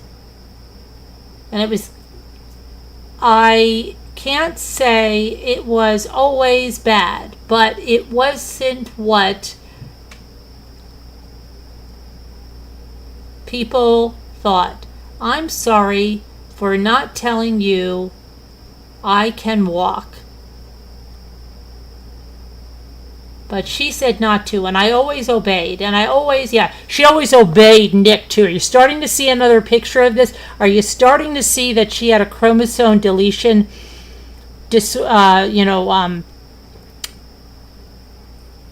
condition, okay? And that it wasn't Munchausen's by proxy, and that it was a con with the two of them, and she was an adult woman in on this. You're starting to see a little bit of a different thing here as we're learning more, right? Okay.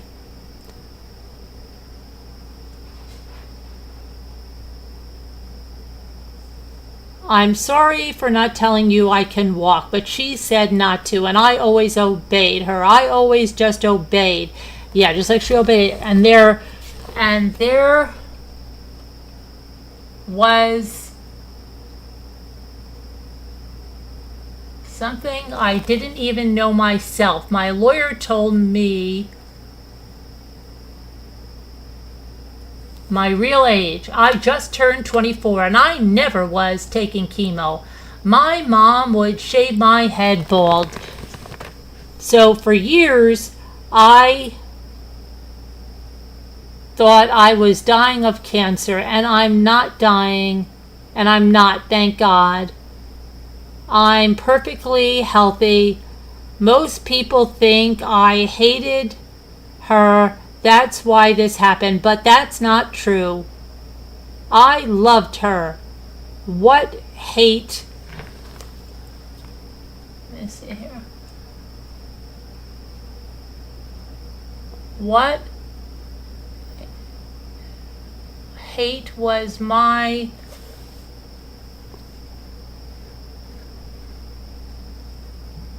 something miserable case, a true web of lies, secrets, and something.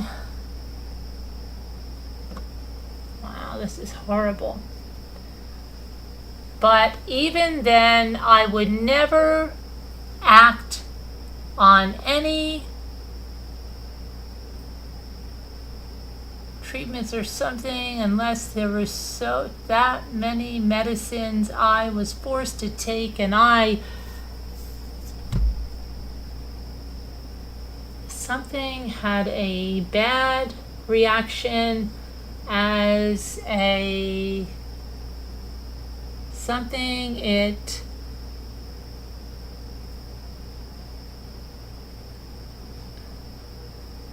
I don't even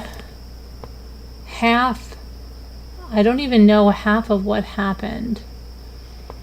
But once they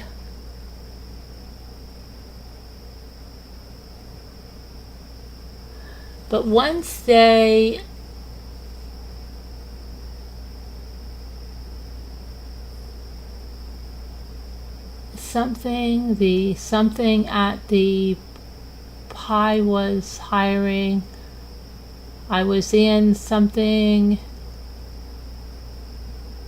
at what Nick did. I didn't know details, only he murdered her. It was only then in all something in and became real. I'm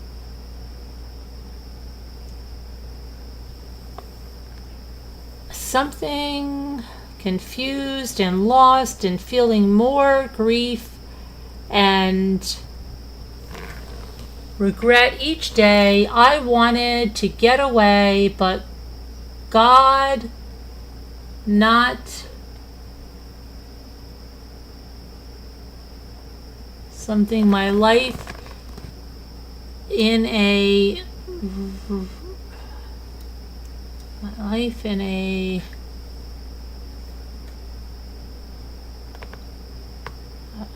something pieces winch. I would need a microscope to see, but oh my gosh, this is crazy, isn't it?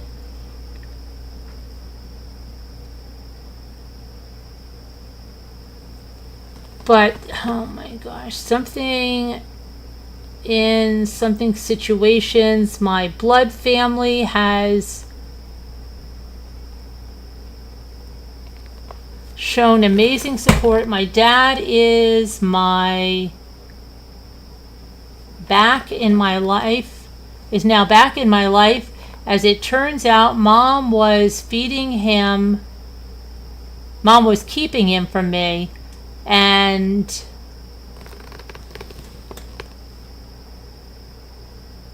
then he would try and come see me, but she would tell him we're not home. When he was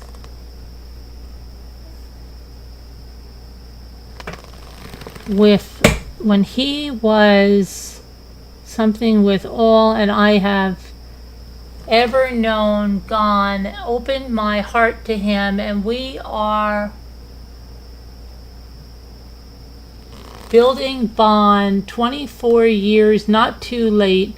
He wants to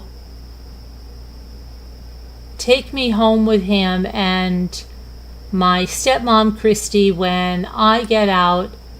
I don't know when I will get out. We are about a year and a half away from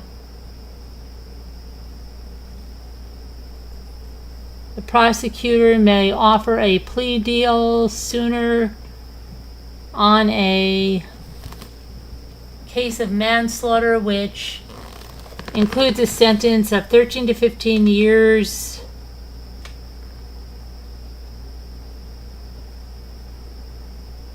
Something now, we're taking it day by day.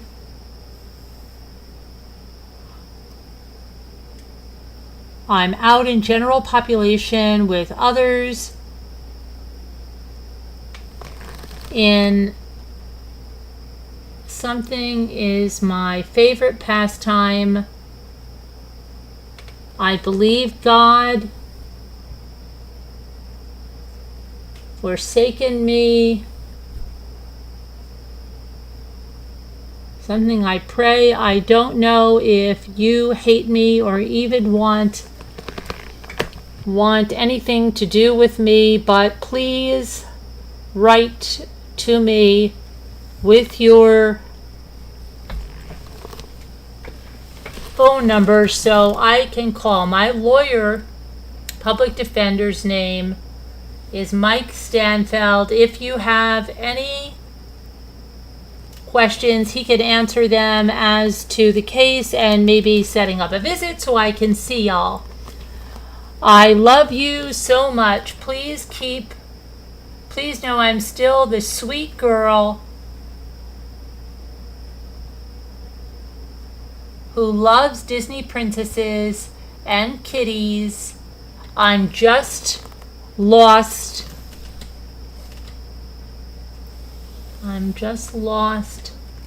New with no map to guide me. I'm just lost. Something with no map to guide me. All my something Gypsy Rose. P.S. I have been always the family something. Thank you. Keeping it from my dad, yet I've seen several pictures of them together with Gypsy at many different ages. Yeah, BB Diamond. Terrible writing, I know, right? Terrible spelling everything.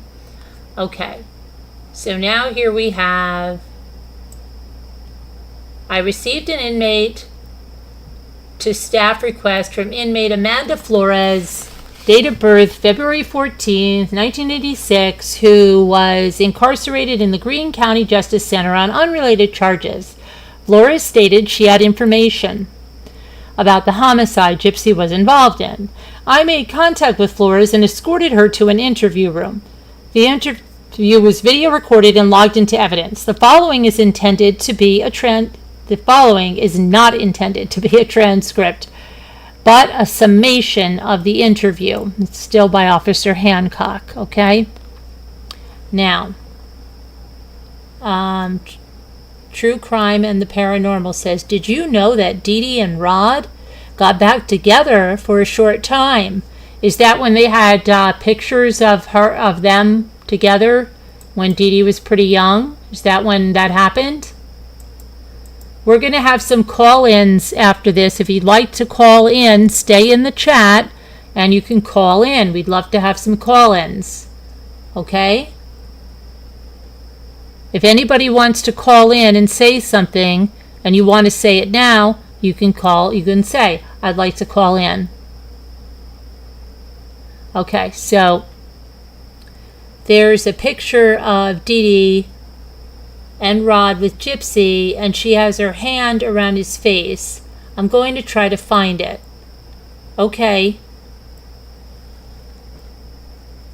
So let's see this. So this is an inmate or someone that had been an inmate. I made contact with Flores and escorted her to an interview room. The interview was video recorded, logged into evidence. The following is meant to be a summation. Flores said she wanted immunity for telling me what she heard Gypsy say when she was housed in the same cell with her. I told Flores I could not help out with her case and I could not promise her anything. Flores said she was not a snitch, but she knows a lot about Gypsy's case. Flores says Gypsy was creepy smart. There's that creepy eye that she's in now. She was creepy smart. And she does not want to see Gypsy get away with it, referring to the murder. Flores continued to tell me that she did not want to give up information without being helped in some way. Flores stated before Gypsy came to jail, she supported Gypsy. Flores asked Gypsy if she had sought Nicholas out, referring to Gypsy seeking Nicholas out to kill her mom, and Gypsy told Flores, I probably did. Flores began to tell me some things Gypsy had told her about the murder. She mentioned how Nicholas had cut his finger from stabbing Dee Dee. Flores told me Gypsy told her she cleaned up the blood from the bed to the bathroom using carpet cleaner and wipes.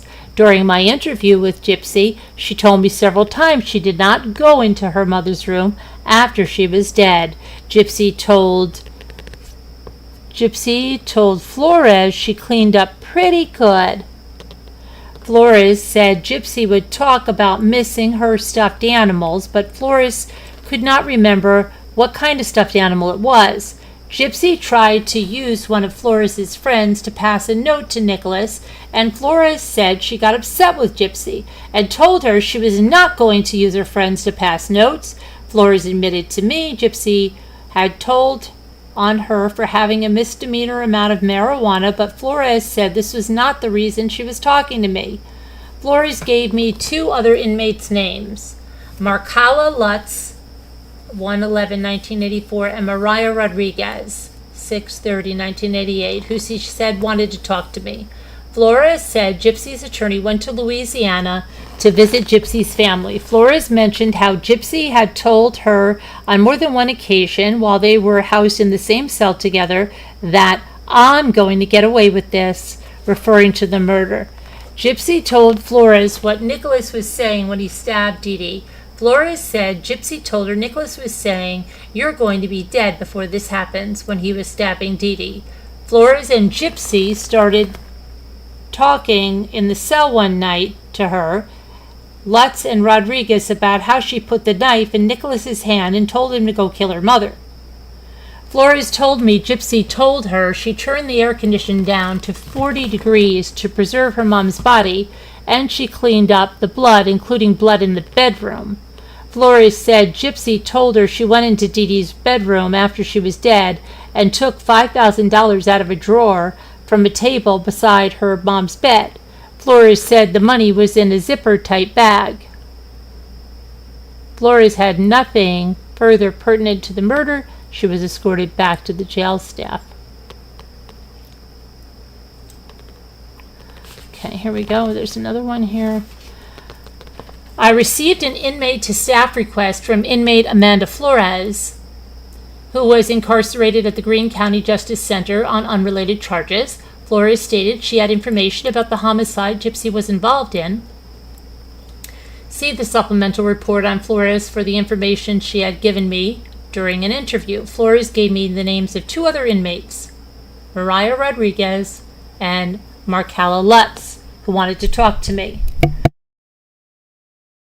See the supplemental report on Lutz for the information she had given to me during an interview. I made contact with inmate Rodriguez, who was incarcerated in the Greene County Justice Center on unrelated charges.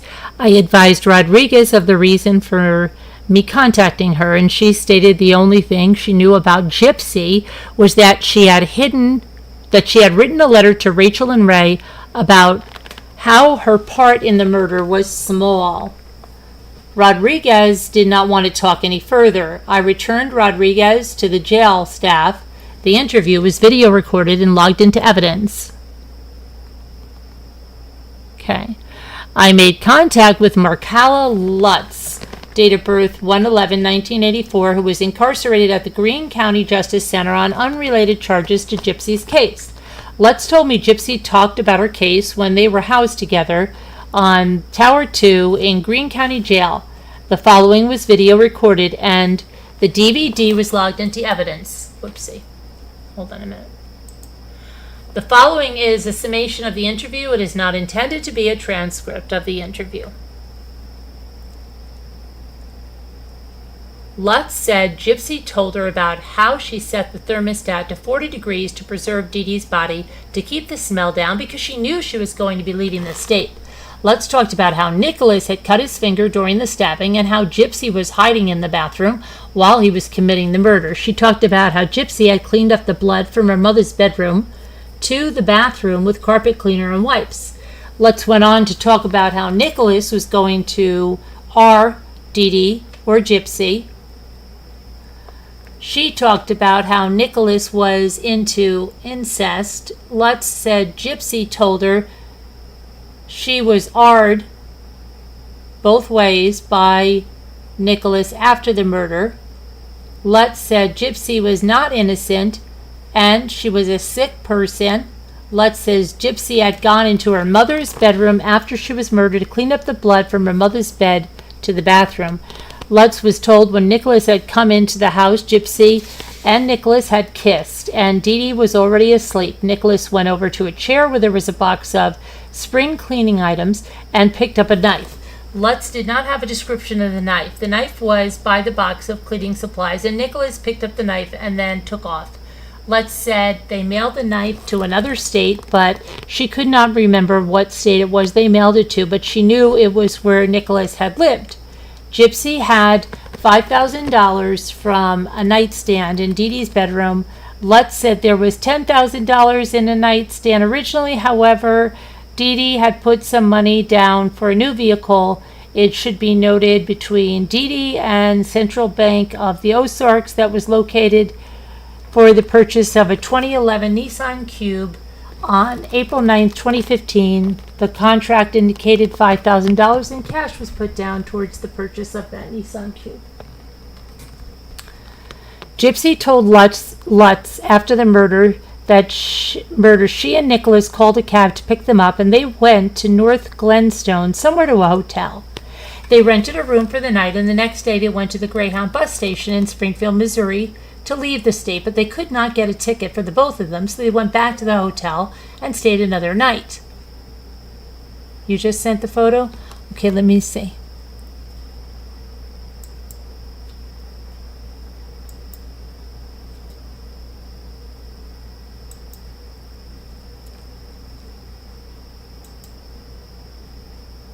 Yes, that is the picture I saw. Okay, I did see that. I'll put that up here.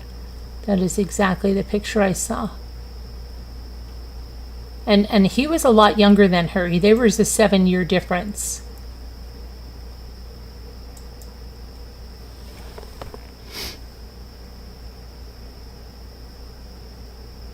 Hold on, I'm going to open it. I'm going to bring it up here in another tab.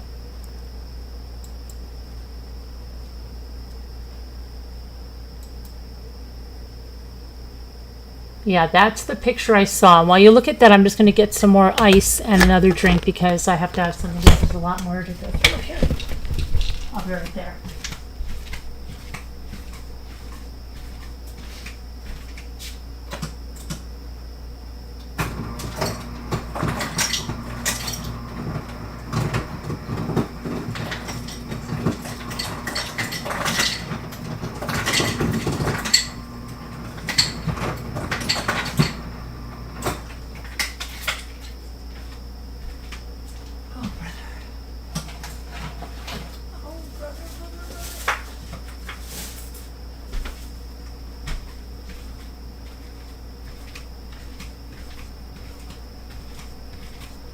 Okay, sorry, I had to get something more to drink.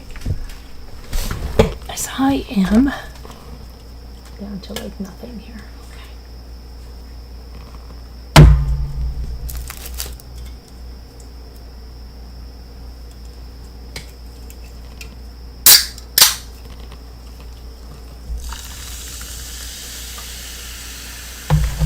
Okay, let's get back on this.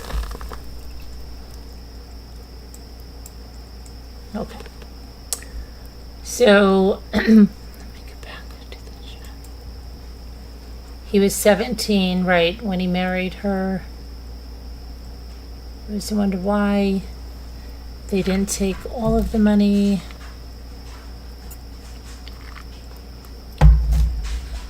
Okay. So let's get going here. Let's see.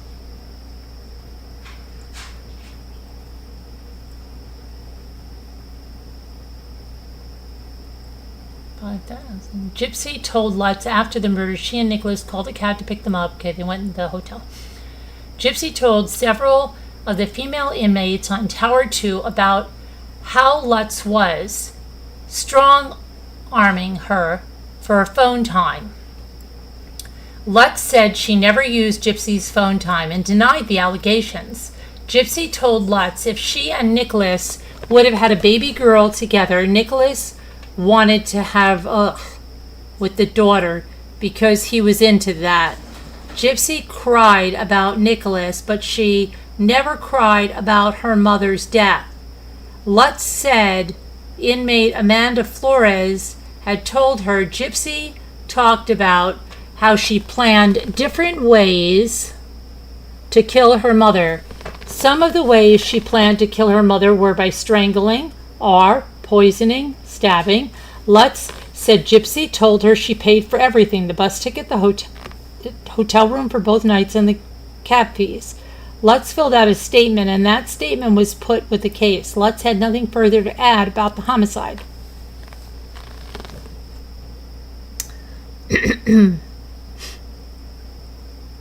Okay, so this is Markella Lutz and her statement that she wrote out for Detective Hancock. She said, I was in cell 215 with Gypsy. During this time, she told me several things about the murder scene of her mother. Gypsy said Nick had cut his hand, excuse me, and he had come into the bathroom where she was hiding. He made her clean up his hand and then go to her mother's bedroom and clean up a blood trail to the bathroom with baby wipes and carpet cleaner. She also made a comment of setting the AC to 40 to preserve the body. She knew she was leaving the state and didn't want someone to smell the dead body. Nick wanted to R the dead mom, but Gypsy took the R in both ways instead of the mom. Nick left behind a hoodie. They mailed the knife to his place in the other state. They took approximately $5,000, called a cab, went to a motel. They couldn't get her a Greyhound ticket to leave sometime at the same time as him, so they stayed another night at the hotel then to be able to leave on the same bus.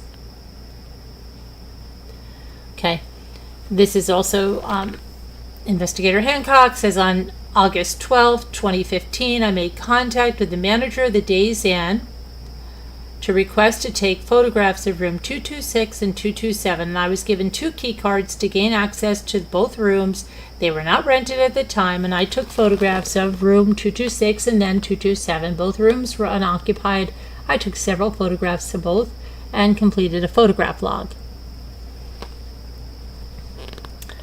On August 17th, I applied for a search warrant for Nicholas Godejohn's cell phone number. Records from Sprint Communications. The warrant was sought because this was the cell phone number for the cell phone, flip phone Nicholas had been using when he committed the murder, and the communication between Nicholas and Gypsy.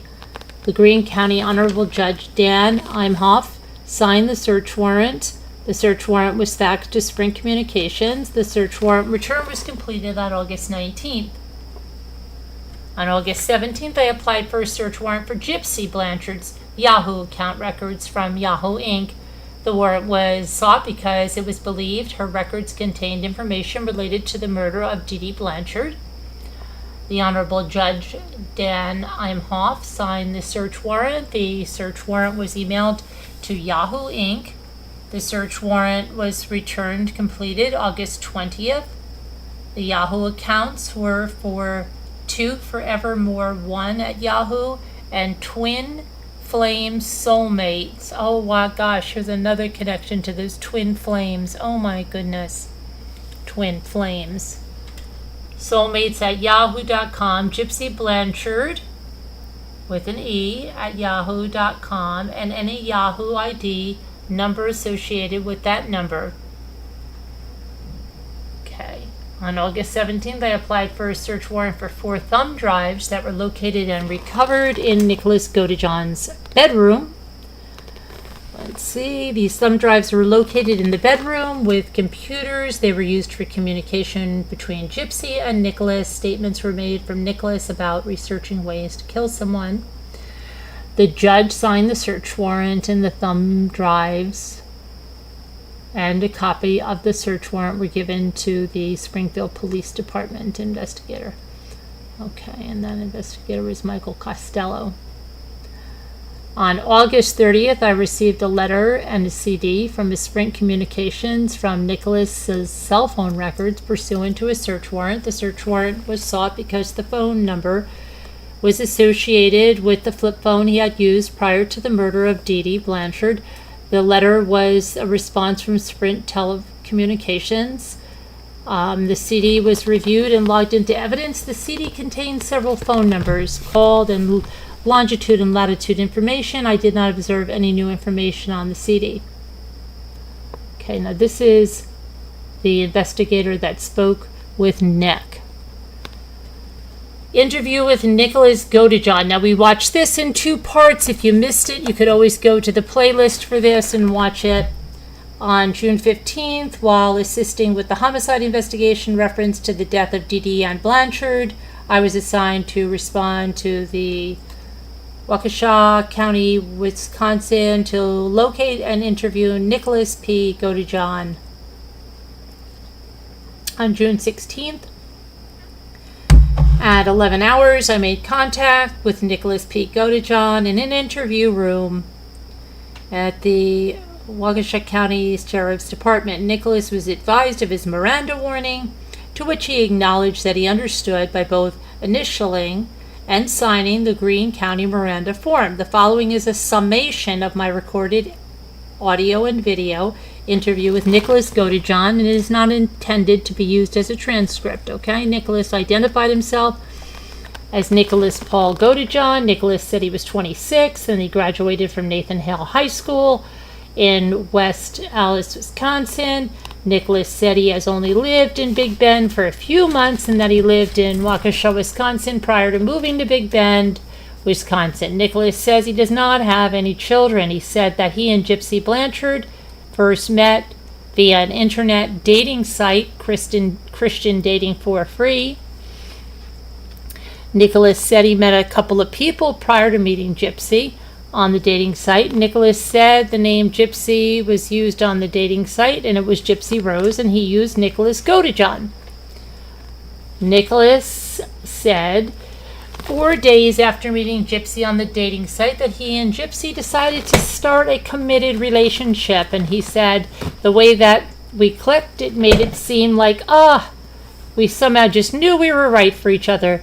Nicholas said that he and Gypsy tried communicating on the internet site meetme.com. However, that site was very difficult to use, so they didn't use that site long. Nicholas said they did communicate via the social networking site Facebook. Nicholas said he used his name Nicholas Godejohn. Nicholas said there was a lot of Facebook accounts that have been deleted, but the ones that he was most recently remembered communicating with Gypsy on were named Emma Rose, Gypsy Rose, and Nicholas Bella Rose. Nicholas said Emma Rose and Gypsy Rose have been deleted. However, he suspected the Nicholas Bella Rose was still active. Before providing the name on the Facebook account that Gypsy used to communicate with him, Nicholas began telling me about this June 2015 trip to Springfield, Missouri to get Gypsy after she was kicked out of her mother's home. Nicholas explained that he got on a Greyhound bus, rode to Springfield, Missouri, and he walked to a Days Inn hotel. Nicholas could not recall what kind of clothing he had been wearing when he got off the bus and he walked to the hotel in Springfield. However, he thought it could have been athletic clothing. Nicholas explained he had luggage when he got off the bus. Nicholas described the luggage as being a red and black Marlboro cigarette duffel bag. I believe he said his stepfather gave it to him. Nicholas said he brought 3 changes of clothing with him when he traveled to Springfield, Missouri. Nicholas explained that Gypsy had been kicked out of her mother's home and he was worried sick about her because she was wandering the streets. Nicholas said he sent Gypsy a text message and he believed she must have found a free Wi-Fi area because Gypsy was able to text him back. Nicholas said he used his cell phone to text Gypsy. Nicholas said his cell phone number was blah, blah, blah. Nicholas said Gypsy communicated with him via Yahoo ID. Nicholas said it is messenger service through Yahoo, but he did not have details about the service. Nicholas said on June 10th, 2015, he was able to get Gypsy to meet him. Nicholas explained he told Gypsy the name of the hotel he was staying at and the name of the road the hotel was on. Nicholas said he did not receive any text from Gypsy for a while, and then, as he was walking out of his hotel room to get a soda, he ran into Gypsy. Nicholas said Gypsy had her luggage with her when she arrived at his hotel room, so he took her luggage into his hotel room and they walked to get a soda. Nicholas said he got the soda from the vending machine located outside the hotel. Nicholas said after returning, but see, she didn't ask him which soda he got. What kind? Was it a Coke? Was it a Diet Coke? Was it an orange slice? What was it? A 7-Up? Was it a ginger ale? If it was ginger ale, was it Schweppes or Canada Dry? Those are pertinent questions she should have asked him. Okay. Nicholas said he got the soda from a vending machine located outside the hotel. Nicholas said after returning to the room from getting a soda, he and Gypsy stayed in the hotel room. Nicholas explained that he was in room 227 from the time he arrived in Springfield, Missouri. And until June 11th, at which time he moved to room 226. He said he checked out on June 11th, 2015, thinking that they would be traveling back to Wisconsin. Hello, Kevin Leonard. Nicholas explained further, saying his return bus ticket was for June 11th. He said Gypsy was moving in with him, so he had to get a bus ticket for her as well. Nicholas explained the bus was full for the June 11th, 2015 trip. Hey, we're all full here. Okay, you got 1 seat on this bus. You're not cutting in with 2. So while at the bus station, he changed his return ticket for June 12th and got her a ticket for June 12th as well. He said after changing the bus ticket and purchasing a bus ticket for Gypsy, they returned to the hotel to stay overnight and rest. Nicholas said he ordered food from Domino's Pizza and Papa John's Pizza. Really? Why did you need both? Nicholas said both orders were delivered to his room, with one being on June 10th and one, those are 2 different days, gotcha, and June 11th. Nicholas denied that he and Gypsy went out anywhere to eat. Nicholas said that he and Gypsy went back to the bus station, but they had brownies. Where'd the brownies come from? Okay.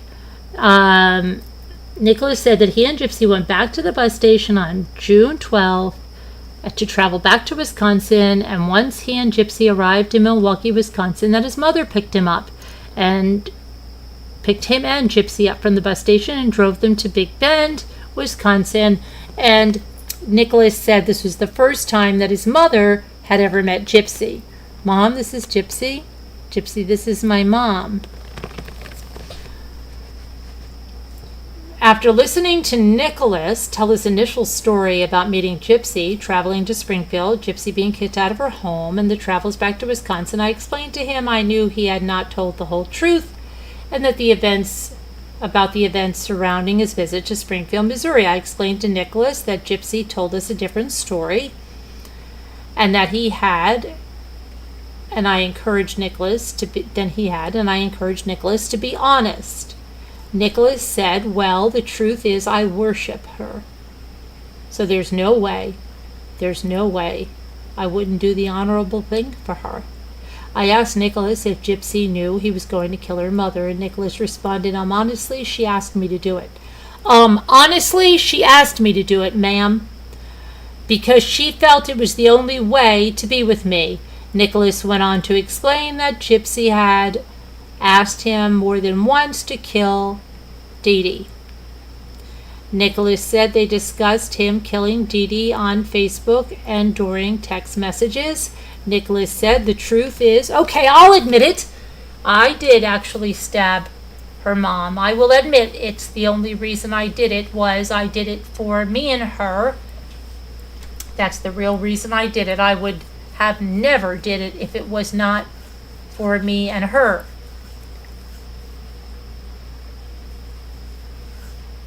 I truly do worship her to the point there is nothing I would not do for her. Nicholas said if Gypsy had not asked him to kill Dee Dee, he never would have killed her. Nicholas said he does not know Gypsy's mom's real name. He only knew that she was called Dee. Nicholas said Gypsy loves her mother. Nicholas said Gypsy felt guilty about the whole situation. I had to make sure she was safe, meaning like I had to make sure she felt like she could be comforted by me. Nicholas said Gypsy wanted to kill her mother herself, but she could not kill her mother herself because she was too skittish. Nicholas said Gypsy could not do it herself because she could not live with herself. Nicholas said, honestly, to this day, I still feel guilty about it. I do, because I didn't. I learned so much about her mom after she told me more and more about her, after actually being able to live with her for a little while, and I actually realized how good of a mom she was. Nicholas clarified that Gypsy was telling him about Dee Dee and all of her accomplishments, and it was those things that made him feel guilty for what he had done to Dee Dee. Right. Hi, Moon Angel. Moon Angel, you got the 333, don't you? Domino's Pizza sells those brownies. Oh, really? Those brownies, huh? Those infamous brownies? Okay. I asked Nicholas if the trip to Springfield on June 10th, 2015 was for the purpose of killing Dee Dee, and Nicholas stated it was because I wanted to be with her, and I asked Nicholas if Gypsy knew he was coming to kill Dee Dee, and Nicholas stated yes. I asked Nicholas why they decided to stab Dee Dee instead of poisoning her, shooting her, or beating her with a bat. Nicholas explained neither he nor Gypsy would have known how to poison Dee Dee. Nicholas and Gypsy looked up multiple times of how to do it because he wanted to find the quickest way. Nicholas said Gypsy wanted Dee to be in less pain and for her death to be quick. Nicholas said the reason we chose the knife is because I guess she thought that it would be quicker if she bled out quickly. More holes, the faster they go away, and the faster they are at peace. Nicholas confirmed that is what he thought Gypsy was thinking when she mentioned the stabbing. He clarified Gypsy never said those exact words to him. Nicholas also clarified on the day that he killed Dee Dee, he arrived at Dee Dee's home with a yellow taxi cab. Nicholas said the taxi picked him up from the hotel room, dropped him off at Dee Dee's and Gypsy's house. Nicholas said that when he arrived at Dee Dee and Gypsy's home, Gypsy was the one who let him inside the house. I asked Nicholas where he had gotten the knife to stab Dee Dee, and Nicholas said that Gypsy had bought the knife for him and that she had it waiting for him when he arrived in Springfield, Missouri. Nicholas explained that Gypsy had bought the knife online, and then Nicholas later changed his story and stated that Gypsy had found a way to purchase the knife from Walmart, 5-finger discount purchase. And Nicholas described the knife as having a red and black handle, and Nicholas described the handle of the knife as being squishy. And he said that one side of the knife was smooth and the other side was jagged, and Nicholas said he could hold the knife with one hand. Nicholas said in regards to the knife he had used to stab Dee Dee, he and Gypsy mailed the knife from Springfield, Missouri to his address in Big Bend, Wisconsin. Nicholas said a taxi had taken him and Gypsy to a post office to mail the package. He said that he had asked the taxi driver to take them to the closest post office from their hotel room, and Nicholas said the knife did arrive at his home in Big Bend, Wisconsin. Nicholas said his stepdad was the one who got the package with the knife from his mailbox, and Nicholas said his stepdad gave him the package to Gypsy and Gypsy brought it to him. Nicholas said his stepdad had no idea there was a knife in the package. He said the knife was currently hidden deep in the right corner of his closet within his bedroom. Nicholas said the knife was still in the package. It had been mailed in and the package was unopened. Nicholas explained that Gypsy had that all set up. Nicholas explained Gypsy had the material to mail the knife and had written the address on the envelope the knife was mailed in. He said the knife was packaged in bubble wrap and a brown envelope, and he said that she put it in 2 of them. Nicholas said it was both of their ideas to mail the knife because they planned over time to get rid of the knife permanently. Nicholas said that when he was stabbing Dee Dee, she was lying on her stomach in the bed within her bedroom. Nicholas said Dee Dee was wearing a nightgown, no panties, and was barely covered with blankets.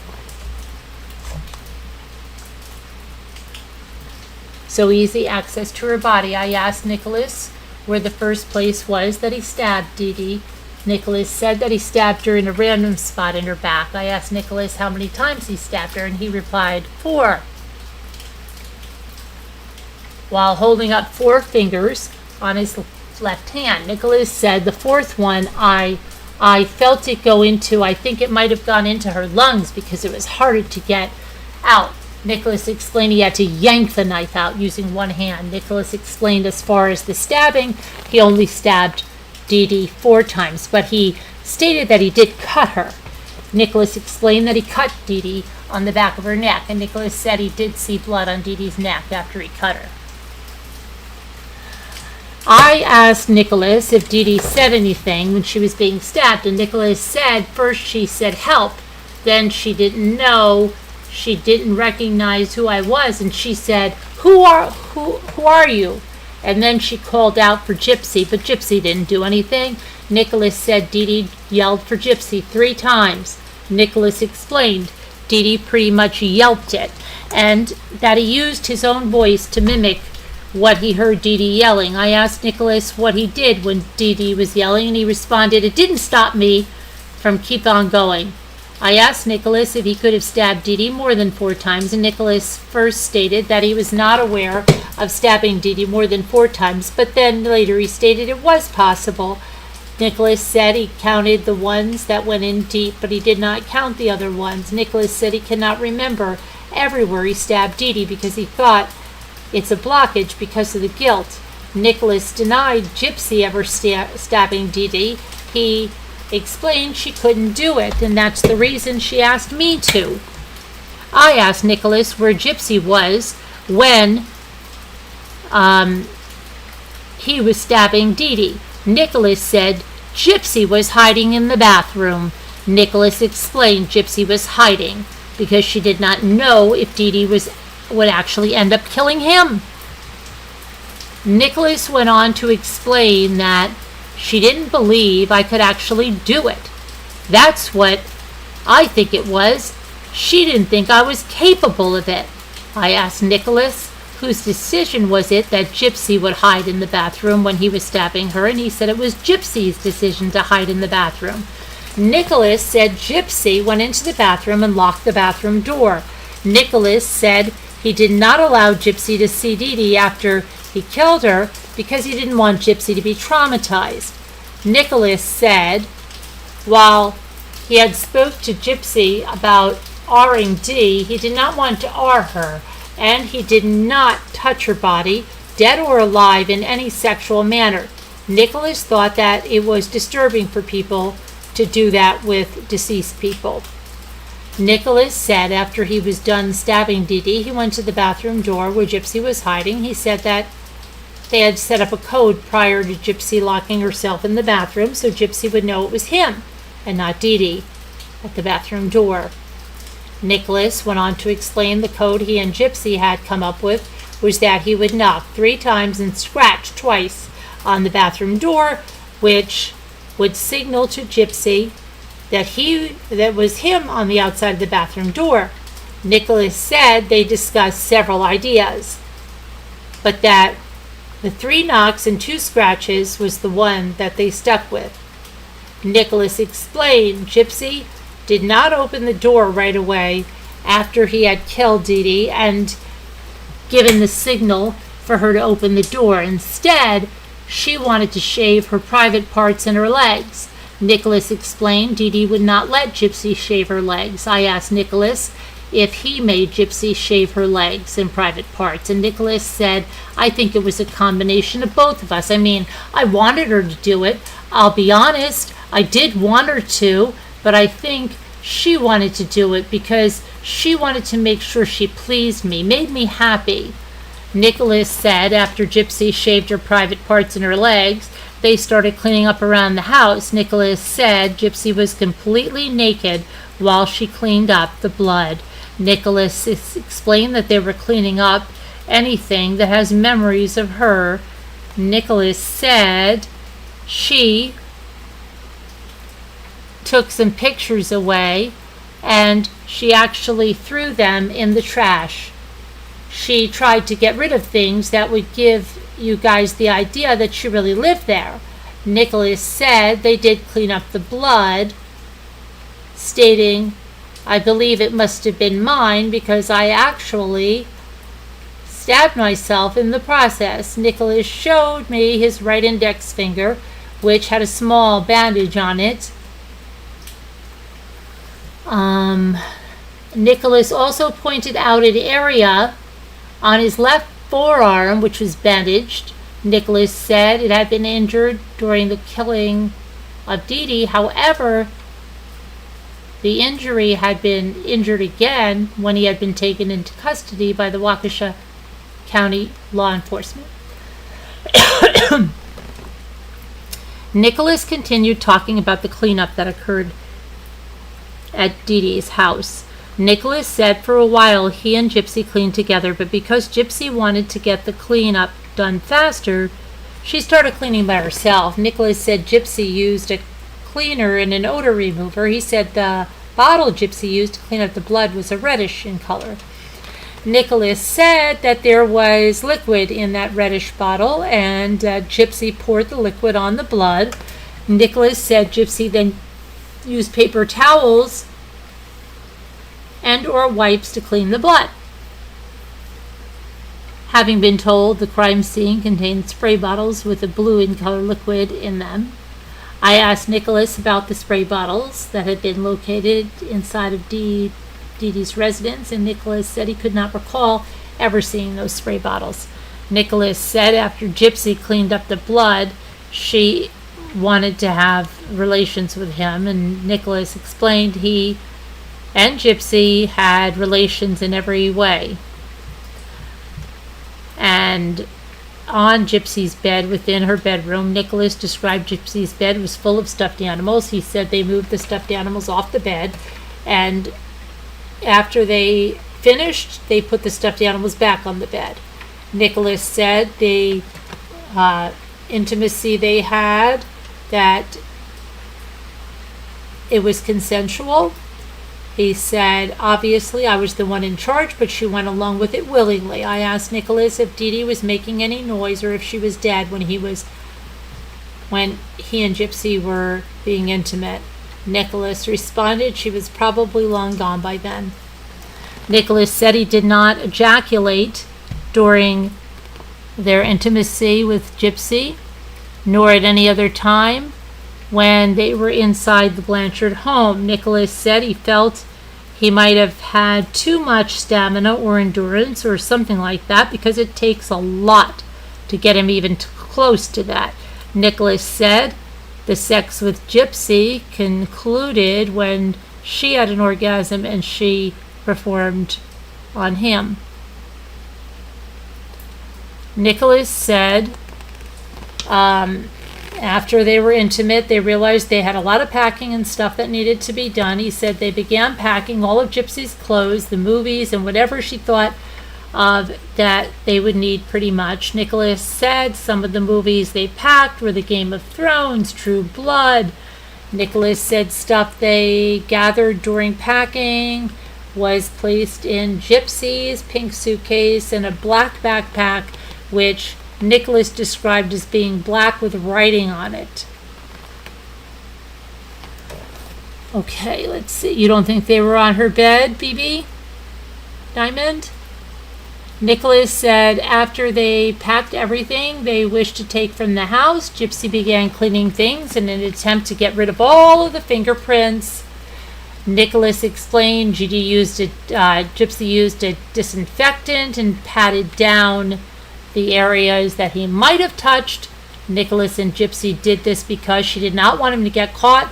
Nicholas said he did not help Gypsy clean because they did not want to take a chance of him getting fingerprints anywhere else in the house. I asked Nicholas if the Blanchard home was neat and orderly, and he said, no, it's not neat at all. That was my first time ever in their house, and I can't believe how much a pigsty it was. Nicholas went on to explain that one room of the house had so much stuff in it that it was hard to even get into that room. Nicholas said in Dee Dee's bedroom there was stuff stacked on the floor along the edge of the bed. Having been advised a purple Barney doll had been located in bed with next to Dee Dee, I asked Nick if he ever recalled seeing a purple Barney doll. Nick initially said he did, and then he said it was in Gypsy's room.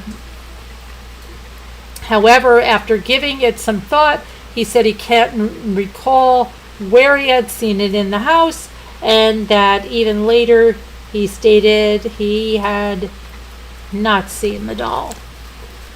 Nicholas said after packing and cleaning, he used his cell phone to call a taxi.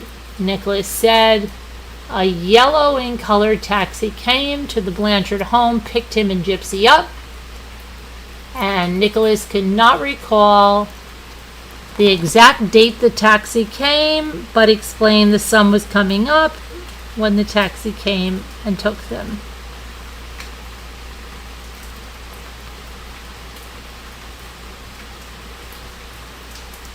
The taxi took him and Gypsy back to his hotel, which, as he stated in an earlier interview, was the Days Inn in Springfield, Missouri. Nick said his room was 227. Nicholas said after arriving at the hotel room, they relaxed and cuddled on the bed. Nicholas said they talked about their future and about having a family together. Nicholas said we thought we really had a chance to do it. We were really happy about that. Nicholas stated the cuddling led to him and Gypsy again being intimate. Nicholas said he did not ejaculate during the intimacy and that he had trouble the entire time that he was in Springfield. I asked Nicholas if he had got blood on the clothing he was wearing at the time he killed Dee Dee, and he said that he had, and that he had not cleaned his clothing. Nicholas said he was wearing a black spin jacket, black shirt, black pants, and white tennis shoes. The black shirt had crazy clowns on it. Nicholas said the clothing and shoes he wore when he killed Dee Dee were at his home in Big Bend, within his bedroom. Nicholas said his bedroom is located in the upstairs portion of his house, adding the walls of his room are purple. Nicholas said the clothing was still contained inside the red and black Marlboro duffel bag, and the clothing had not been washed. Nicholas said when he and Gypsy were intimate in her bedroom, it was not the first time he and Gypsy had been intimate. Nicholas explained that when he visited Gypsy in Springfield, Missouri in March of 2015, he and Gypsy had sex in a bathroom within a movie theater. It was the men's bathroom. Nicholas said Gypsy was wearing a blue Cinderella dress, a blonde wig, when he was intimate with her in the bathroom of the theater. Nicholas said he took Gypsy's virginity when he had sex with her in the men's bathroom of that theater. Okay, let's see.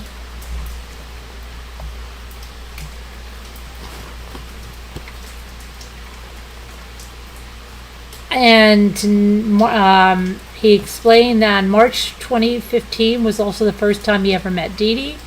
Nicholas said Dee Dee was very nice to him, however, that night got ruined in some way. Nicholas said after he and Gypsy were intimate in the bathroom, they watched the movie and he said his goodbyes to Gypsy. Nicholas said Gypsy was in a wheelchair when he met her in March of 2015. Nicholas said Gypsy only had to be in a wheelchair at home. He said only because the 5 other people who knew Gypsy could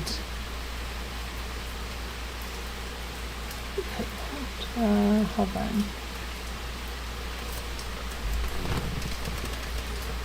I don't know. Could something Nicholas explain? Could walk. Knew she could walk. Okay, walk.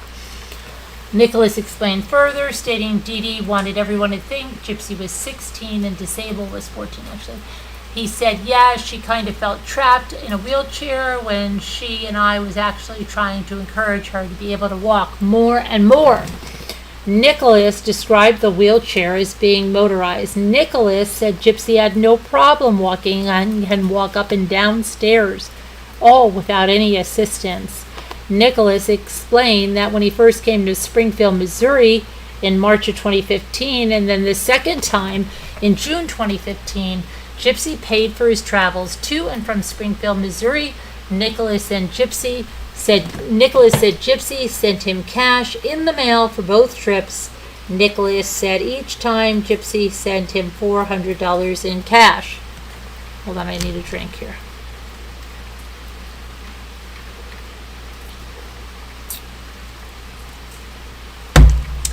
Okay.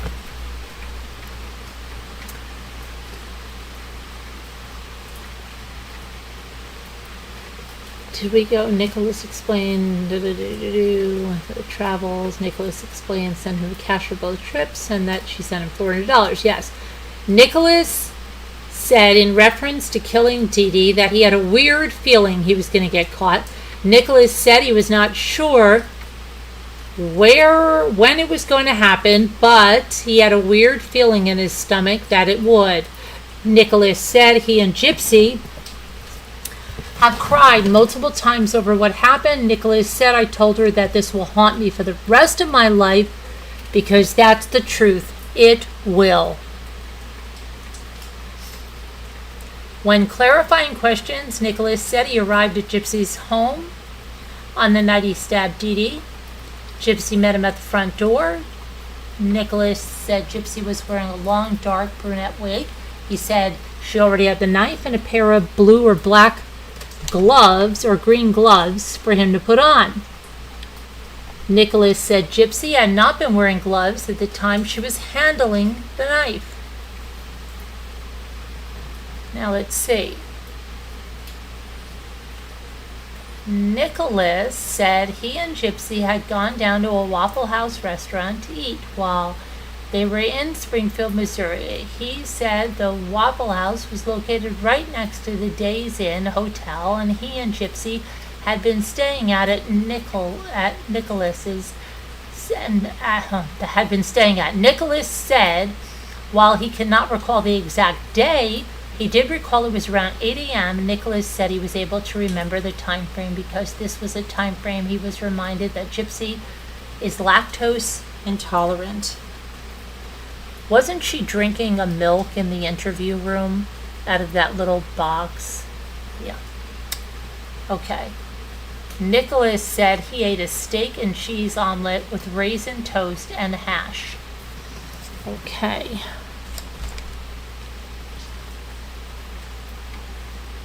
And when she said she was eating all those sweets at Disney when she was speaking to that cop, she didn't mention her lactose intolerance. I again asked Nicholas if when he got to Dee and Gypsy's home, he knew he was going to kill Dee Dee, and Nicholas responded, I pretty much at that point, I made my mind up that that's the only option at that point, so I just went right for it, and I had latex gloves on, something like that, so to try and hide my fingerprints. Nicholas explained when he arrived at Gypsy and Dee Dee's house that Gypsy let him inside. Dee Dee was asleep. He said Gypsy handed him 2 latex gloves, which he described as bluish green in color, turquoise. He said that Gypsy handed him the knife.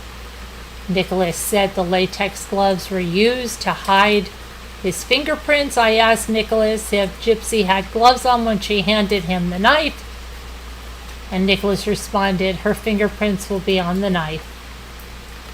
Nicholas continued by explaining that Gypsy had not been wearing gloves when she handed him the knife. I asked Nicholas if he put the latex gloves on inside or outside the house, and Nicholas explained he put the gloves on outside the house. As he was walking in, he explained it was part of our plan, and she's the one that thought of this plan. I tried to get her into the bathroom because that's what she wanted to do, and I had to remind her to get to it right away because I wanted to get this over with and get out there as soon as possible. We're having quite a storm here. I don't know if you can hear the rain, but if something should happen and this suddenly disconnects, then you can be rest assured that my internet was knocked out and not that I didn't just leave you, and I'll be back whenever I can. Okay? But I hope it doesn't go out. Nicholas denied he ever went into a shed that was on the property, and he denied ever getting into Dee Dee's vehicle. I asked Nicholas what type of sex he and Gypsy had been having, and Nicholas explained that they had been experimenting and it had been very rough. Gypsy had become used to it and she enjoys that roughness. Nicholas explained further that it was violent rough. Nicholas said while he never struck Gypsy in a violent way, he has bitten her and he has used all of his force thrusting into her. Nicholas said, with regards to biting Gypsy, she would have marks and or bruises on her body from biting because she had asked him to do it in a way that would mark his territory. Nicholas said the first time he had bitten Gypsy, it was because she had whispered in his ear that biting was a turn-on of hers. Nicholas said he had bitten Gypsy twice, and while he could not recall the first time, he did recall the second bite was on her right arm. Nicholas explained Gypsy seemed to enjoy the second bite, even though it was a very hard bite. I asked Nicholas about bruising that had been observed on Gypsy's knees and legs, and Nicholas said they might have occurred when Gypsy was crawling around on the floor, cleaning up the blood at her and Dee Dee's home in Springfield, Missouri. I asked Nicholas if he had asked Gypsy to clean naked, to which he stated he had, and that it was a turn-on for him. Excuse me. Nicholas said while he did ask for Gypsy to clean while naked and crawl around on her hands and knees, she did find it easier because she was at eye level with things that needed to be cleaned. You hear it, right, Alicia? Yeah. I asked Nicholas if he thought it would have been a turn-on to have intimate relations with Dee Dee, and Nicholas stated that it was not a turn-on. I explained to Nicholas that I was just asking this question because at one point, Gypsy had stated that he had mentioned he wanted to R Dee Dee. Nicholas said at one point, I was thinking about it. I did actually mention that I was thinking about it, but I changed my mind because I felt bad for just the whole situation of having to kill her mom in general, so I decided to just kill her quickly. Nicholas denied touching Dee Dee in any sexual or inappropriate manner, either prior to or following her death. I asked Nicholas how long he thought he was stabbing Dee Dee, and he said maybe 5 minutes, maybe. I asked Nicholas if Dee Dee had gotten an opportunity to punch or hit him during the stabbing. Nicholas said Dee Dee wanted to grab onto him, but he was able to get himself free. Nicholas explained he was not on the side of Dee Dee when he was stabbing her, but rather he was straddling Dee Dee as she laid on her stomach on the bed, which made it a lot harder for her to resist. Nicholas said Dee Dee tried to put up a fight. I asked Nicholas if he said anything to Dee Dee while he was stabbing her, and Nicholas said he did, and it was like a different form of myself, though. The thing is that I don't know if she told you. I don't know how much she told you about me, but the me you're talking to right now is my normal good self. And that's the reason I feel guilt. I do. But the one who actually did all this, the thing is I originally, the good side of me refused to do it. That's why it was instant that it happened right away, because my evil side is what actually did it. Nicholas said the evil part of him told Dee Dee that she was dead to him. Nicholas said many things were said to Dee Dee. He said he could not remember all of them, but he did recall saying, "Stop resisting, you know you're dead." Nicholas said he has multiple personalities. However, he said he has never been diagnosed with such. Nicholas said while he does not take medication now, he has to take he used to take medication for the voices he heard in his head. Nicholas said Gypsy also has an evil side to her that she refers to as Ruby. When talking about Gypsy's evil side, Ruby, Nicholas recalled while stabbing Dee Dee, he told her, "Never get between me and Ruby." Nicholas went on to explain that Gypsy has other personalities. She likes to be called Kitty, while he explained it, that as a little girl, he said she also uses candy.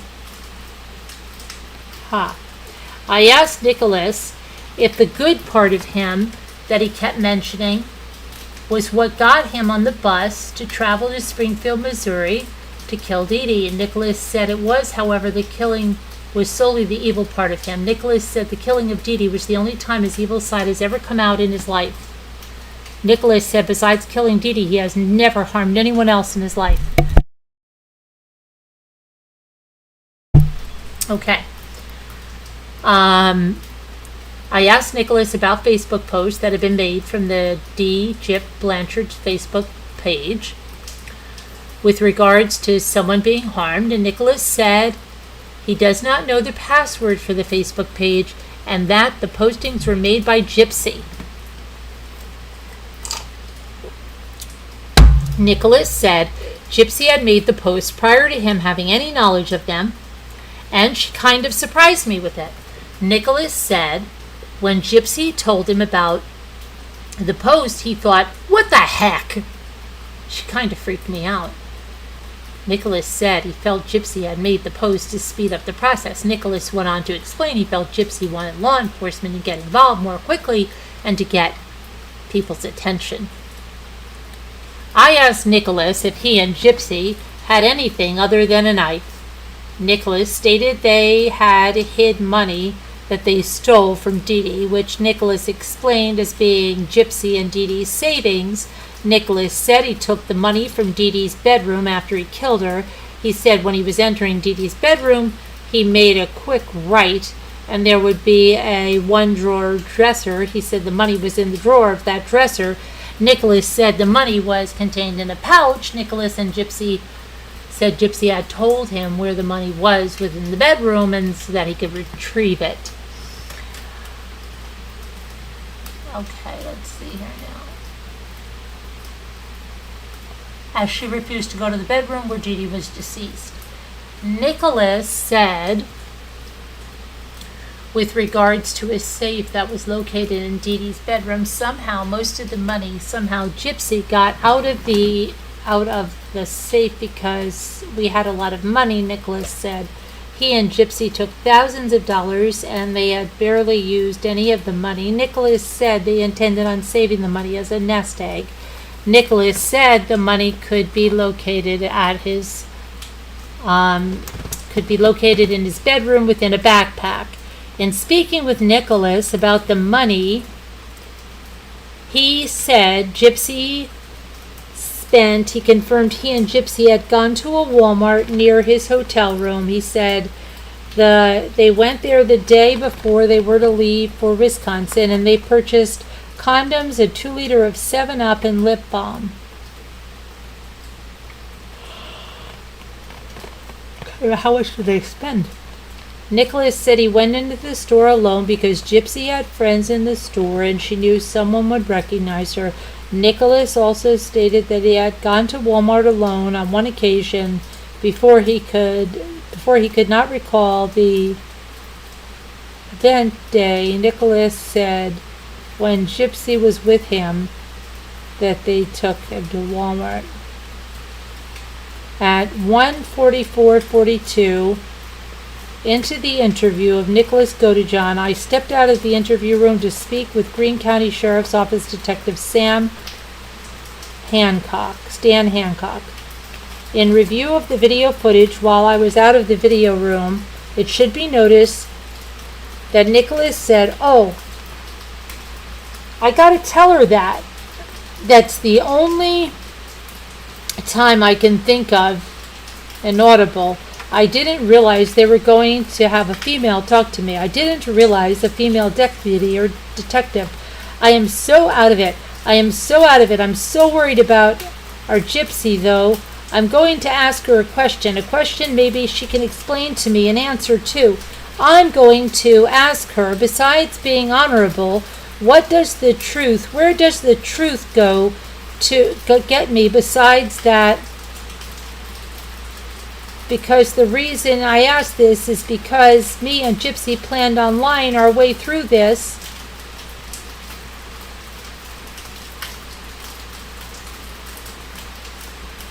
Hold on now.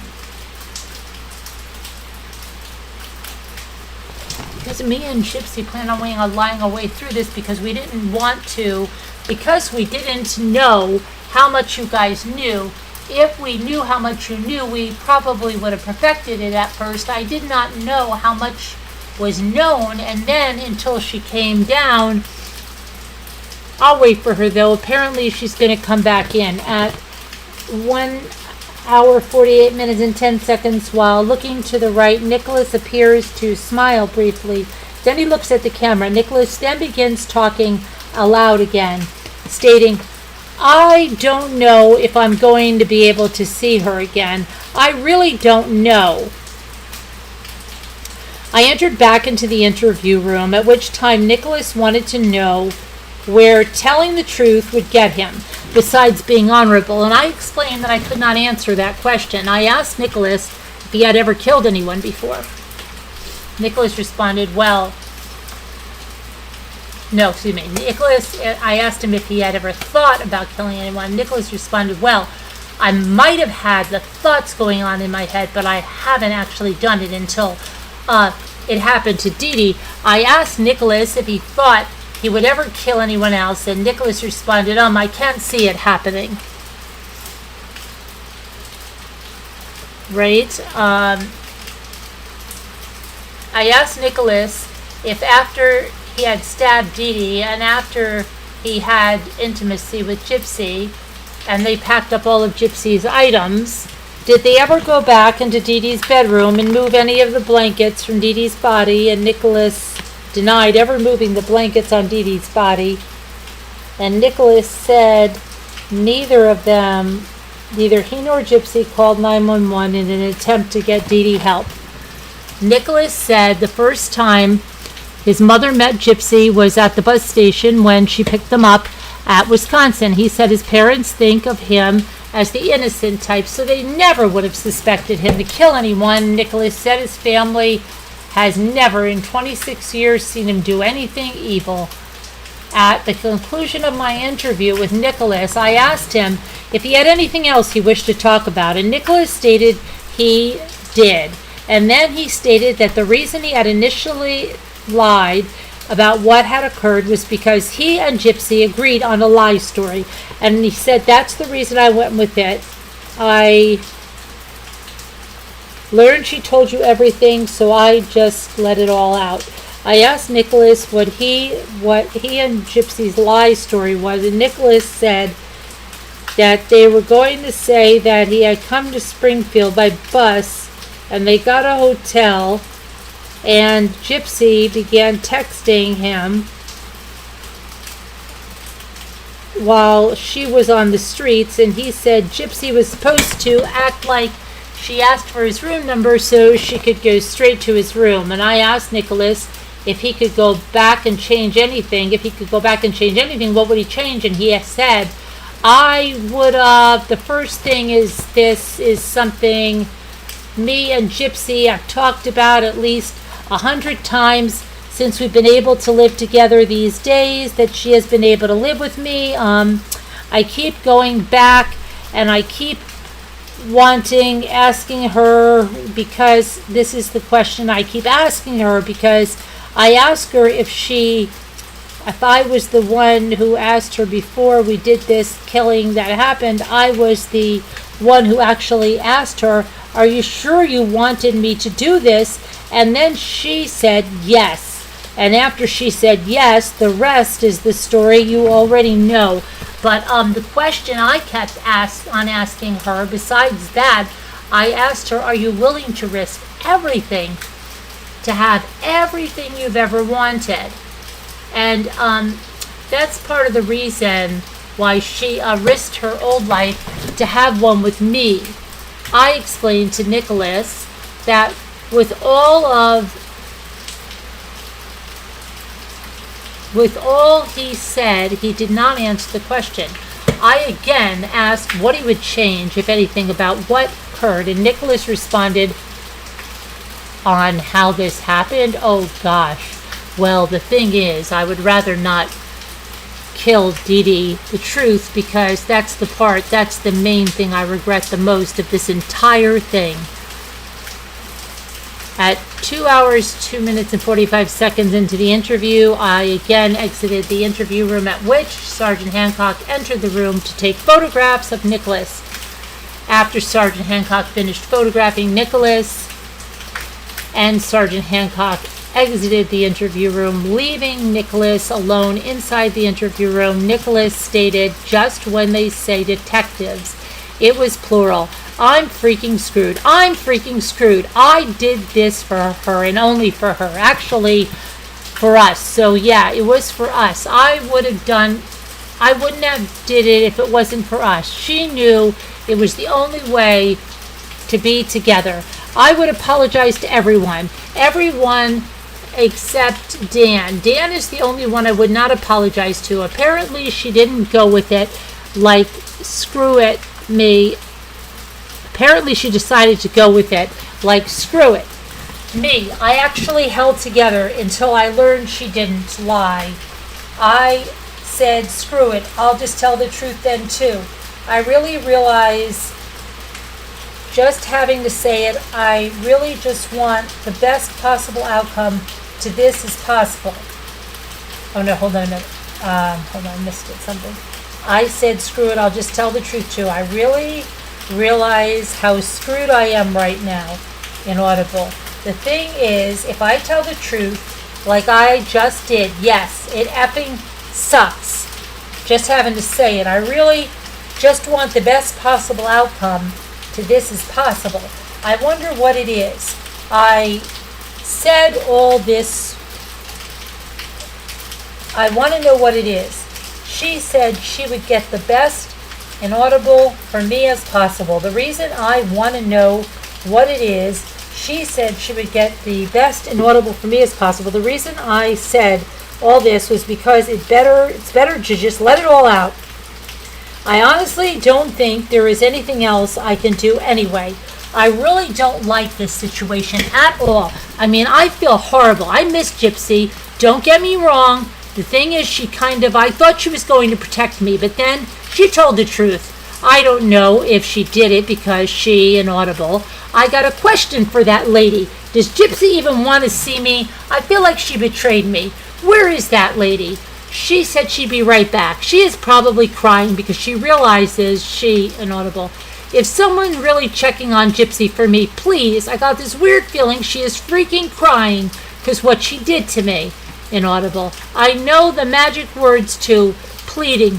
I'm going to use the inaudible. See if it works. I hope she comes back in here soon. I can't believe she gave me up. I can't believe this. I better be able to see Gypsy.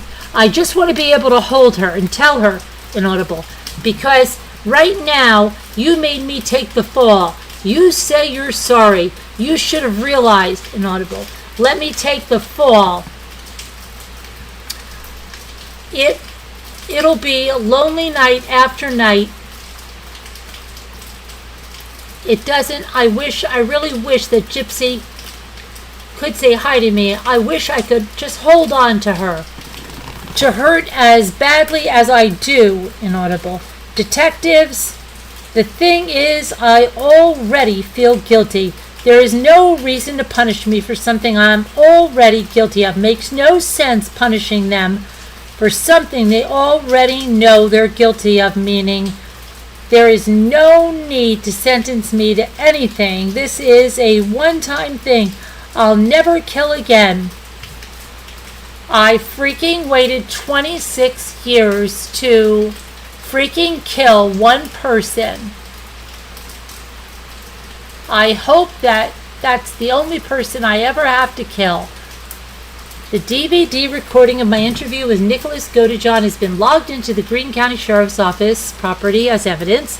The original Greene County Miranda form has been logged into the Greene County Sheriff's Office property as evidence.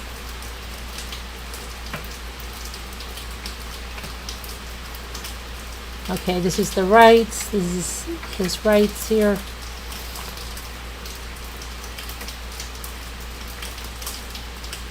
Okay. On June 16, 2015, while in the Waukesha County, Wisconsin, I assisted the Waukesha County Sheriff's Department in serving a search warrant on the Big Bend residence in Wisconsin. This is the residence of Stephanie and Charles Godejohn and their 7-year-old son, Quinn Godejohn, and their 26-year-old son, Nicholas Godejohn. This is also the residence of Gypsy Rose Blanchard.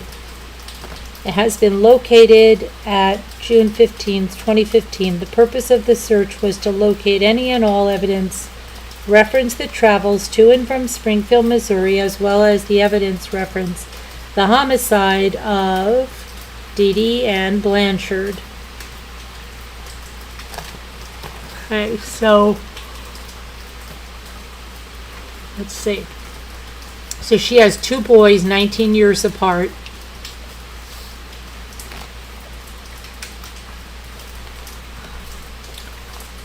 Prior to this search, a briefing was conducted in the Greene County Sheriff's Office. Detective Sergeant Stan Hancock and I briefed the Waukesha County Sheriff's Department detectives on items that were of interest to us as a result of the processing of the crime scene in Springfield, Missouri. We agreed, blah, blah, blah. Okay, the scene was processed. All evidence collected. Yeah. Okay, this is the interview we saw with the mother. We watched it last night. If you missed it, you can watch it. On June 16th, while at the Waukesha County office, I interviewed Stephanie Godejohn. Our birthday, 5/28/1969. Stephanie is the biological mother to Nicholas Godejohn. The following is a summation, not a transcript. Stephanie agreed to speak with me. I briefed Stephanie on Nicholas's charges and on some of the items collected from her home during the search warrant she was served by the Waukesha County Sheriff's Department. Stephanie said Nicholas has never in his 26 years done anything violent. Stephanie said Nicholas does have Asperger's, which Stephanie explained was a version of autism. Stephanie said Nicholas did graduate from Nathan Hale High School. However, during school, he was in classes for those with learning disabilities. Stephanie said Nicholas did not attend college, but he has taken computer courses. Stephanie said Nicholas has been diagnosed with Asperger's, and the last doctor to see him said Nicholas would always have the mind of a 15 or 16-year-old. Stephanie has said because of this, she has always tried to keep a close eye on Nicholas. Stephanie said Nicholas has not seen a doctor with regard to his autism since he was 19 years old, and he does not take any medication. Stephanie did not know the doctor that diagnosed Nicholas with autism. However, she thought it could be located in his medical records. Stephanie said Nicholas was only close to one cousin, Ricky. Stephanie provided Ricky's phone number. Stephanie said Ricky has heart issues, and she did not feel he knew anything about the murder of Gypsy's mother. Stephanie said Nicholas does stay in contact with his father, who lives in West Allis, Wisconsin. No, hold on a minute. Wait a second. Yeah, Bob Godejohn, who lives in West Allis, Wisconsin, and she estimated Nicholas had visited Bob within the last couple of months prior to June 16th. Stephanie provided Bob's contact information and stated that Nicholas had at one point lived with his father in West Allis, Wisconsin. I explained to Stephanie that I had noticed while in her home when the Waukesha County Sheriff's Department was serving the search warrant, Nicholas's diploma and Nicholas Curry. It said Nicholas Curry instead of Nicholas Godejohn. Stephanie explained that Curry was her maiden name, and at some point Nicholas changed his name to his father's name, which is Godejohn.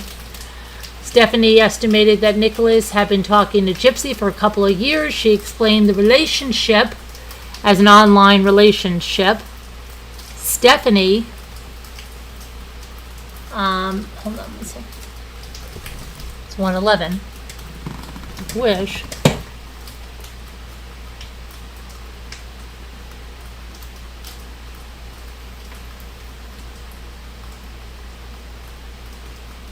Okay, Stephanie estimated they were talking for 2 years on the online relationship. She tried to encourage Nicholas to date someone around where they lived.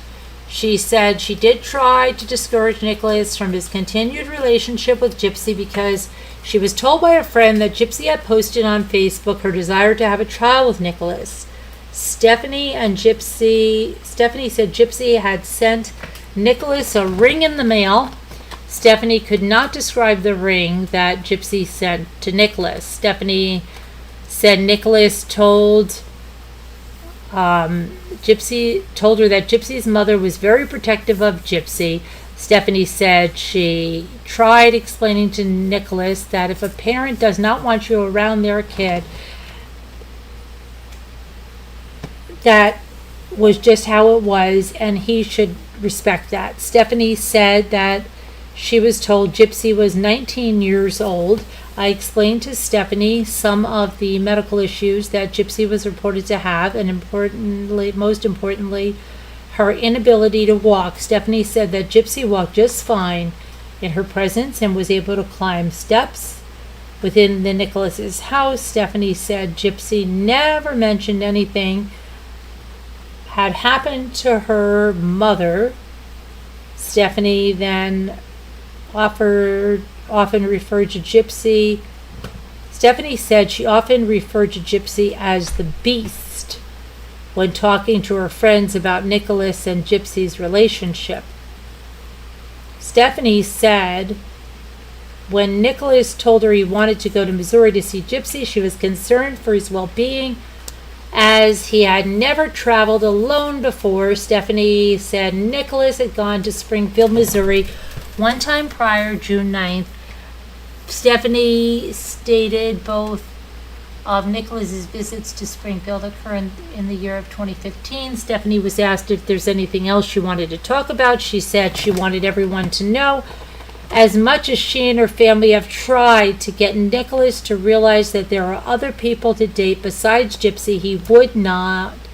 And he would get upset with them for saying those things. Stephanie said Nicholas has always been a good kid and she has never had any problems with him. Stephanie said Nicholas has never become angry or assaulted her. She went on to explain when he gets frustrated, he cries. Stephanie said she almost feels that Nicholas was safer being in jail, as he would not have contact with Gypsy. Stephanie stated several times that throughout the interview that Nicholas had never been violent. Stephanie also requested that if I was to have contact with Nicholas prior to returning to Springfield, that I tell him that she and his stepdad love him and that they will be visiting him. At the conclusion of the interview, Stephanie was escorted to the library of the County Sheriff's Department by a sheriff's detective. The DVD recording of the interview was logged into the Greene County Sheriff's Office. Okay.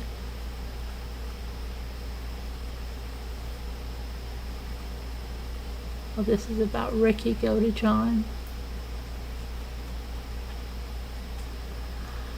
Okay, so let me just take a drink here for a second.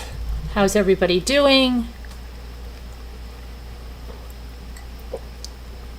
BB Diamond says, Kevin, the best I can remember reading, Gypsy tested to have no substances in her system at the time of her arrest, contrary to what she says.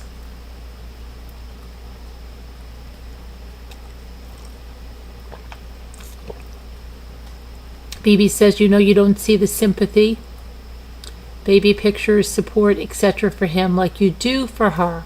And that's just not fair, in my opinion.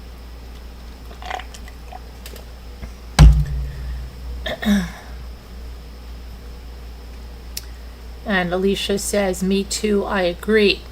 Margot says she agrees too. Okay, so here we are. Interview with Ricky Godejohn, Nicholas Godejohn's cousin. On June 16, 2015, while assisting in the homicide investigation, I learned that Nicholas Godejohn's best friend was his cousin, Ricky Godejohn. Stephanie provided me a contact number. I attempted to contact Ricky several times, leaving messages each time. On June 30th, I received a call from Tina Godejohn, at which time she advised she was Ricky's mother and guardian, as Ricky has severe autism. I asked Tina if she would allow me to speak with Ricky, and she stated she would have him call me after he got off work. On June 30th at 15:15 hours, I received a call from Tina and Ricky Godejohn. The following information was acquired: that Ricky has never met Gypsy, that Nicholas has shown Ricky pictures of Gypsy. Gypsy sent Nicholas a video of herself, which Ricky believes is saved on Nicholas's hard drive. Nicholas told Ricky that Gypsy would steal lingerie from various stores so she could take pictures of herself wearing the lingerie and then send the pictures to Nicholas. Nicholas never spoke to Ricky about any plot to kill Gypsy Blanchard,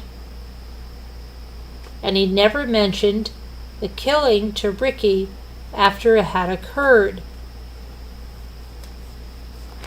Nothing further was gathered during the phone conversation. Both Tina and Ricky were encouraged to contact the sheriff's office to add anything further.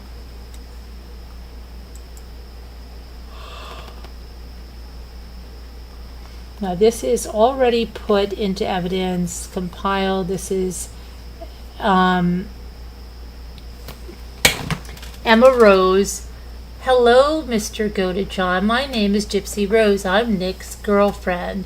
I just wanted to formally introduce myself. It's nice to meet you. You have a wonderful son. He speaks highly of you, sir. Anyways, again, it's a pleasure to make your acquaintance, sir. Have a wonderful day. Emma Rose. Hi, Mr. Bobby. I heard you and Nick's mom are worried about him traveling on his own. I can understand that. So if it's that big of a concern, I will be paying for everything, including hotel, eating, and gas money.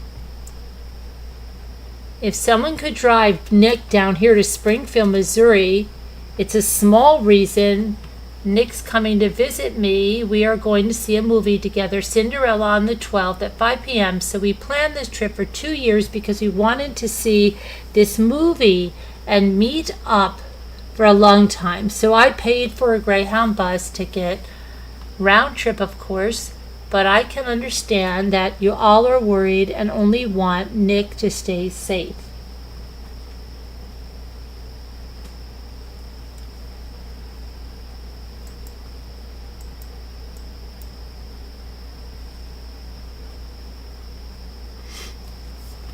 Okay, this is June 6, 2015. I was assigned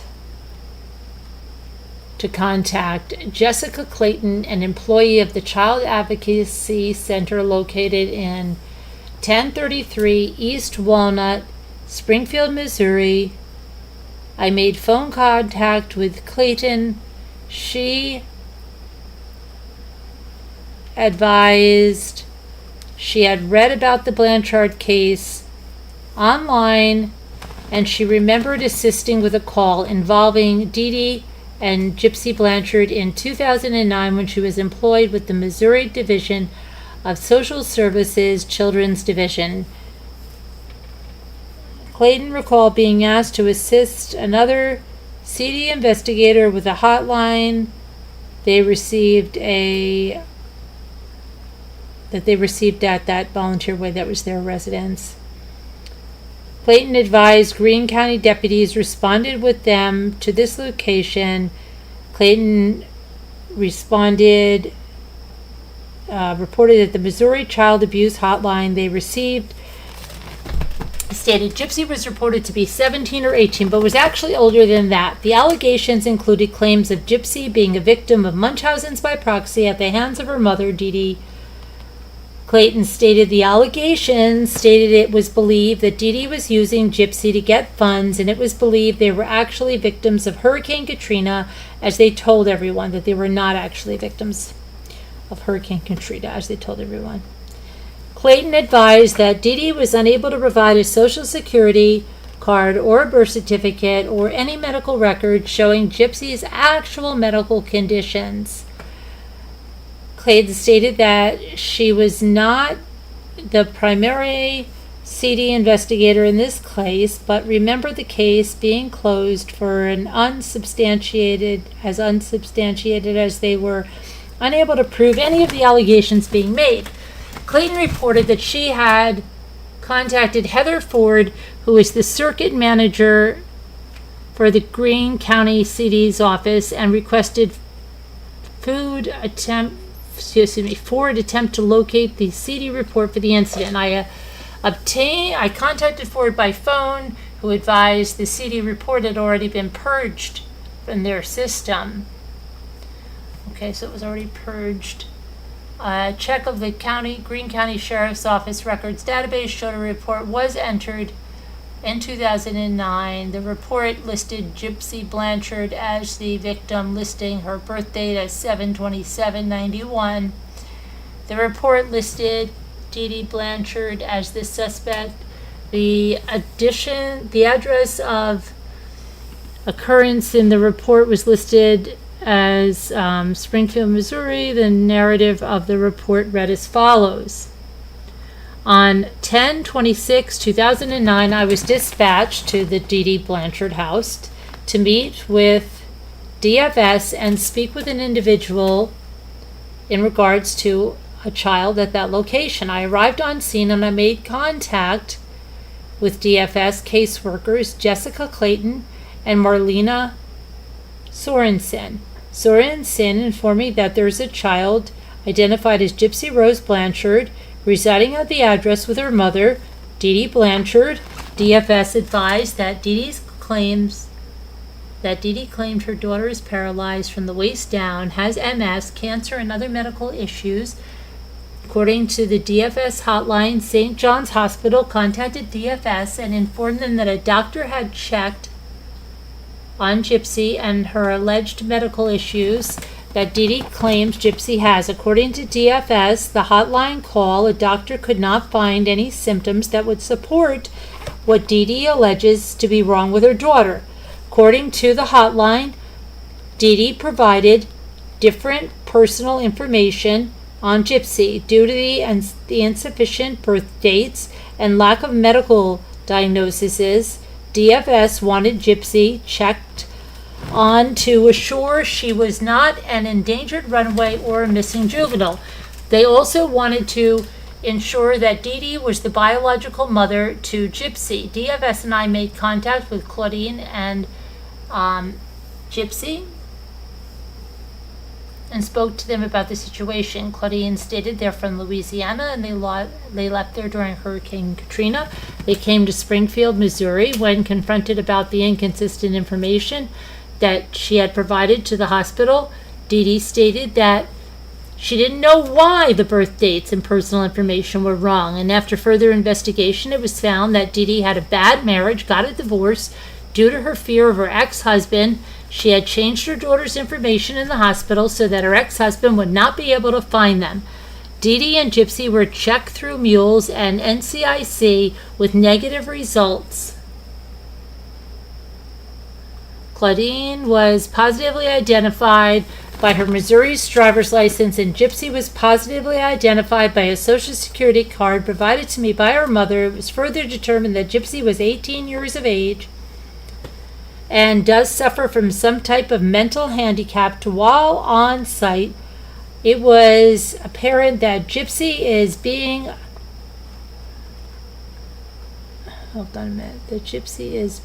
attempting to reference her personal and physical needs. Wow. Okay, let me see this now. DFS and I cleared the scene without further incident. Following the written request for information I submitted to Heather Ford with CD, I received an email from her on July 10th, 2015. The email stated that all the archived records have been checked and no information has been located regarding the 2009 CD case involving Gypsy and Dee Dee Blanchard. Now they don't have the E anymore.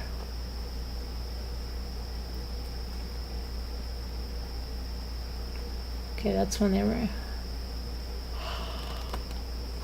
Certificate of birth, and that is for Gypsy Rose.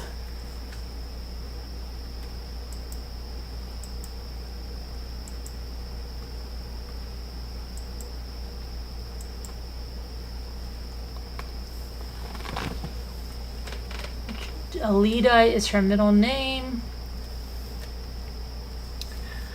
Female, let's see.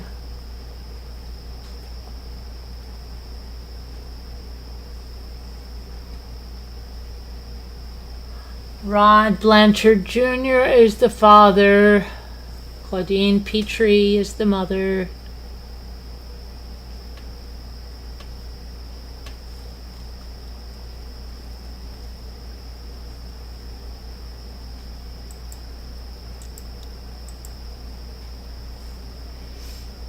Okay, cleared by arrest. What is this? On January 4th, 2016, I conducted a proffer with James Cripen at the federal courthouse in Springfield, Missouri. Mr. Cripen's attorney was present. A brief, non-verbatim synopsis of this interview is below. I began the interview by asking Cripen what he wanted to discuss. He said he had information regarding a couple of different people. I asked him to talk about each of them separately. He agreed. He provided information regarding 5 separate individuals, which are detailed in the separate supplements. He first began speaking about Nicholas Godejohn. He advised that Godejohn is a podmate of his and said that they attended rec time together in the rec yard in Greene County Jail. And he stated that Godejohn began talking about his girlfriend, identified only as Gypsy. Cripen recorded that Godejohn and Gypsy must really care about each other. He said that Godejohn began confiding in him sometime around Thanksgiving, and in total he believed that they had 3 or 4 conversations about the murder. He said the last conversation they had regarding the incident was approximately 2 weeks ago. Oh, thank you, Alicia. Godejohn said he met Gypsy on the internet, but he did not know how or where on the internet they met. He said at some point the two decided to meet. Godejohn reportedly told Cripen the decision was made for Godejohn to travel to Springfield, Missouri, and that he would have to kill Gypsy's mother so that Gypsy could leave the area with him. Cripen said Godejohn told him the initial plan after killing Gypsy's mother was for Godejohn and Gypsy to travel to Louisiana to stay with family. Cripen believed Gypsy has family in the area, but Cripen wasn't positive. Cripen did not know where Godejohn arrived, when Godejohn arrived in the Springfield area, or exactly where Godejohn was from. He also did not know how soon after arriving that the murder occurred. Cripen said Godejohn began talking about what it was like to kill Gypsy's mother, and Godejohn said it made him feel good as he was stabbing her, and that he said he would do it again if needed for Gypsy. Godejohn told Cripen Gypsy's mother kept fighting him as he was repeatedly stabbing her, and he reportedly kept telling her to stop fighting. Cripen wasn't positive of the exact words of Godejohn used, but it was something like, "Death is calling to you, stop fighting." Cripen said the two would talk while taking laps together in the rec yard. I asked why they stopped talking. Mr. Cripen said because Mr. Godejohn was transferred to solitary confinement for writing on the walls in the rec yard. Godejohn was reportedly trying to write messages to Gypsy, who also uses the rec yard. I asked Cripen what the purpose of providing this information. He said it was hopefully to help his legal situation, and I asked if they had anything else to add, and Mr. Godejohn said that he could not think about Mr. Godejohn. He said he could not think about it. After completing the interview, I searched case.net for Godejohn in Greene County, and I found one case for a Nicholas Godejohn with a birth of 1989. The case was filed June 9th of 2015 with a count of murder in the first degree and 1 count of armed criminal action, and that court number blah blah blah blah blah.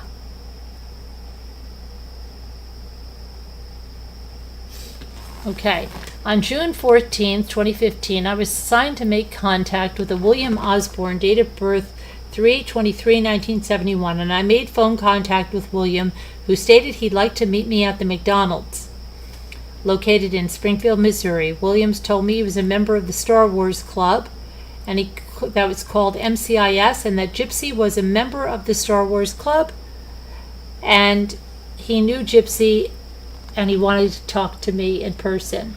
I made personal contact with William at McDonald's at the address that was mentioned. Williams stated that he was concerned about Gypsy's well-being, and if her wheelchair was at her residence,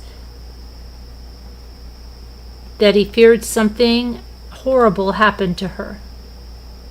Williams said he contacted several of the MCIS and 501 First Club members, and none of them knew the whereabouts of Gypsy, and they were all concerned for her well-being.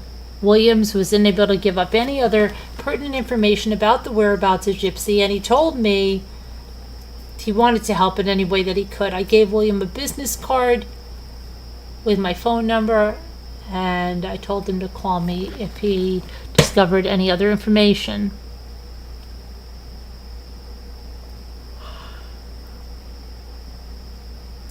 Let's see what goes on here. Okay, so we've got through all that. Now, so far, what are you guys thinking about this now? Just put your thoughts down so I can take a drink and read your thoughts. What do you think between if you saw the interviews and now this? What are your thoughts on this?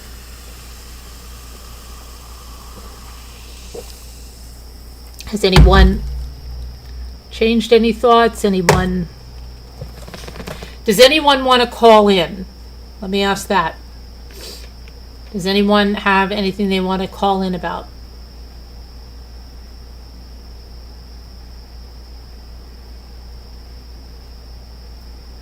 It makes me despise her even more, Margot said.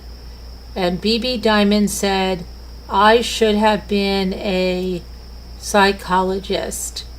And Kevin said, how did she not get charged with first-degree murder?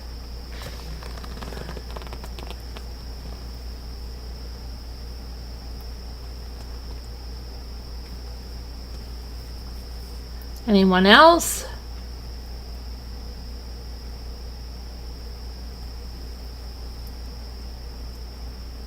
You've been typing all of your thoughts. Oh, that's okay, BB Diamond. If anybody wants to call in, you're welcome to call in. Hi, Alicia. Diabolical she is.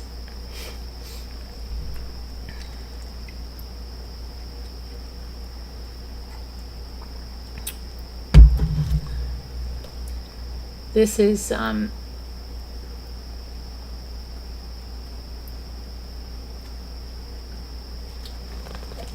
after returning from the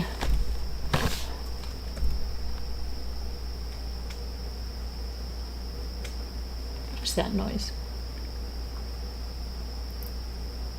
Waukesha County Sheriff's Office, I placed the original evidence packaging of the KVD knife into another cardboard box, and I sealed it with evidence tape and logged it into property. Detective Sergeant Jim Stanley was tasked with opening up the KVD knife from the original evidence packaging from the sheriff's office and to take photographs. Detective Stanley retrieved the cardboard box. Okay, and Detective Stanley pulled out the Waukesha County evidence paper bag. Okay, and then they saw that it was addressed by Gypsy to Nick. A white and colored U.S. Postal Service label was displayed on the front right side of the envelope. The information observed on the label displayed the following. Okay, so it was sent to his house. UPS first class. Detective Stanley pulled out the United States Postal Service envelope, another envelope which contained a red and black handled KVD brand knife with a black in color sheath on the blade of the knife and the two blades in the color latex gloves. The KVD knife and the two blue latex gloves both had dried blood on them. Detective Stanley photographed the KVD knife with the two blue latex gloves without the scale and then with the scale after the photographs were taken and uploaded to the server. Detective Stanley repackaged the evidence. Okay. Okay, here we go. Here we go. Here we go. I was notified by the... Oh, this is video from Gypsy's cell phone videoing herself to Nicholas. So I was notified by the Springfield Police Department that from Michael Costello found this audio-video footage involving Gypsy Blanchard. The audio-video was 15 minutes long. The following is a summation of the recorded audio-video of Gypsy Blanchard. It's not intended as a transcript. In this audio-video, Gypsy appears in what looks like a black and colored jacket, red wig, addressing it to Nicholas from Gypsy and calling him Sir, and she states, "Hi, sir, this is Ruby, and I'm making this video as an introduction video." Gypsy admits Ruby is the most evil side of her. Gypsy stated in the audio video that she likes to get into trouble, and she's not sorry when she gets caught. Gypsy stated her caring was broken, and she was not scared of law enforcement, but she would be scared of Nicholas's evil side. Gypsy stated she would do anything with Nicholas, to include murder and assault. Gypsy tells Nicholas if at any time a girl tried to become his girlfriend, she would kill them with pleasure, and there would be lots of gore and blood. Gypsy stated if a girl was trying to get with Nicholas for intimacy, she might allow it, but if the girl tried to get with him as a girlfriend, she would kill her, and they could kill her together. Gypsy goes on to say how, if it were family members murdered, she would not be so brutal, and she would have to step back and let him handle it. Gypsy stated she would allow Nicholas to R her anytime he wanted to, but not physically assault her, but she was okay with rough intimacy and R intimacy. Gypsy talked about the romantic side of Ruby and how Ruby was not touchy-feely. However, Kitty and Candy and Bella were the romantic sides of her. Excuse me.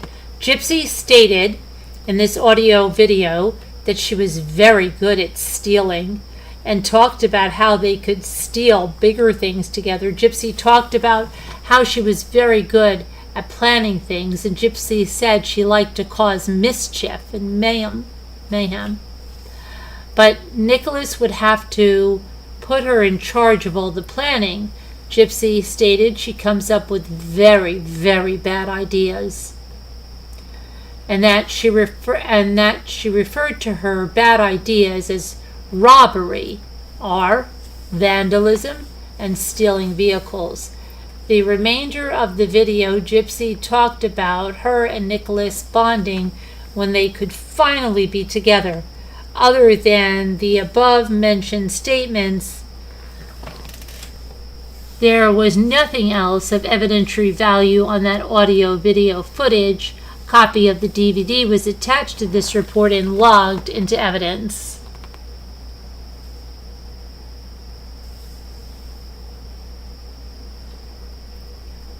So what did you say now? One of her usernames on her laptop was Sebastian. Very good at planning things. But hi, Oliver. Gets weirder by the day, doesn't it? Yeah. Okay. So this is on June 14, 2015. I responded to the Volunteer Way. That's their house, the Gypsy Blanchard's house. And I'd been contacted by Captain Kenny Weatherford, who advised that the two subjects were missing from the location. Information had been obtained from Facebook that one of them may have been stabbed and the other Ard. Captain Weatherford stated the youngest missing person was Gypsy Blanchard, who was in a wheelchair. However, her wheelchair was still at the location. Captain Weatherford advised me that patrol units were on scene and a subject had entered the residence through a side window and no one was in the residence. Sergeant Jim Stanley would be assigned as the crime scene lead. When I arrived on scene, I observed the residence in question was a pink in color residence on the north side of Volunteer Way. The residence had a wheelchair ramp on the south side with a white picket-style railing. There was a concrete driveway on the east side of the residence, which led back to a small blue in color shed. Parked on the south side of the shed was a purple in color Nissan Cube bearing Missouri license plates. The vehicle was parked to the north, next to the trash cans. The residence had a numeric 2103 in black numbers on the west side facing the south. There was yellow crime scene tape around the residence. On the north side of the residence, there was a wooded area and wooded area with a residence on the north side of it. On the east side of the residence, below a small window, there was a large storage container. The information that was obtained was that the civilian that entered the residence entered through this window. Due to rain moving into the area, we began a search of the exterior of the residence.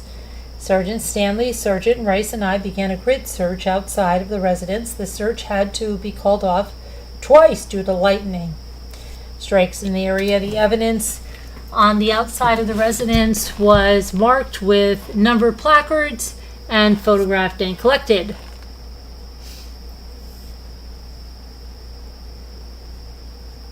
The search warrant was signed by Judge Michael Condener, and a copy was brought to the scene. Okay, they attempted to go through the front door. This is all this stuff when the guy went through the window, right?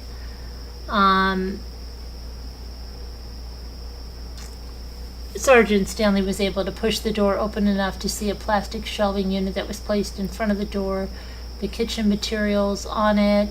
Once inside the residence was searched briefly as we walked down the hallway to the north. As I entered the bedroom, I observed a light that was on in the closet in the northwest corner of the residence that illuminated the bedroom just enough that I was able to see a person lying on the bed. I observed what appeared to be a female lying on her stomach with what appeared to be blood on her back. I could see that the female was wearing a white in color shirt and some type of design on her clothing. The female was partially covered by a pink in color blanket, which was covering just above the waistline and the lower portion of the body. The sheet was also appeared to have blood on it. Sergeant Stanley checked for a pulse, could not locate one. At this point, he exited the residence and made contact with Captain Weatherford and advised him of the situation. The remaining time I was on scene, I was a supervisor. I reviewed photographs and I conducted a diagram of the scene using the Sokia Total Station. The following are measurements of the incident location. There were plastic spray bottles in the hallway. There was a black ball cap on the hallway. There were swabs taken by the laptop computer. There was a laptop computer leaning against the side of the bed in the master bedroom. There was a Barney stuffed animal originally located on the bed, partially under the victim's head, however, was moved and placed on the nightstand with the victim when the victim was examined. Flowered pillow laying on the bottom left of the bed. White and colored blanket on the bottom left. A pink and color sheet at the foot of the bed. Let's see. Blue and colored blanket on the floor of the left side of the bed. A white pillow with flower design. A white pillow with possible blood. Strands of fabrics that had been tied into a knot. A white sheet that was laying on top of the bed. A pink fitted sheet on the bed in the master bedroom. A white fitted sheet on the bed in the master bedroom. And a foam pad that was found on the floor of the master bedroom.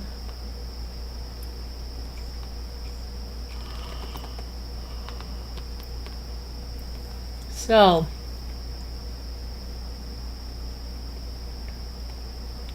I think we should end there probably for tonight because it's late. I have a special interview tomorrow at 2 p.m. Something different than this, but you're not going to want to miss it, really. You really won't want to miss it. Please mark it down for 2 p.m. tomorrow. We're going to do the word cookie daily puzzle to get our mind in a better place for sleep. Though I'm so tired, I'm going to go right to sleep after this daily puzzle. Thank you all for coming. And we have a lot to go over in this case. We still have all the text messages, and we still have the rest of these documents. So is there anything you learned tonight that you didn't know? Is there any,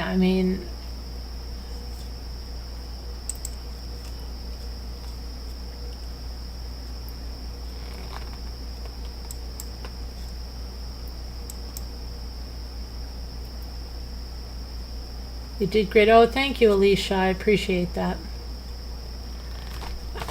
I appreciate that.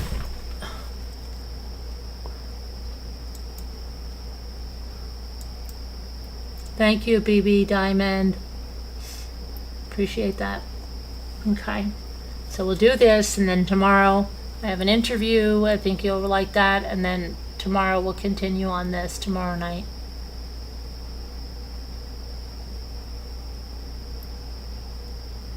Okay, let's see what we got here.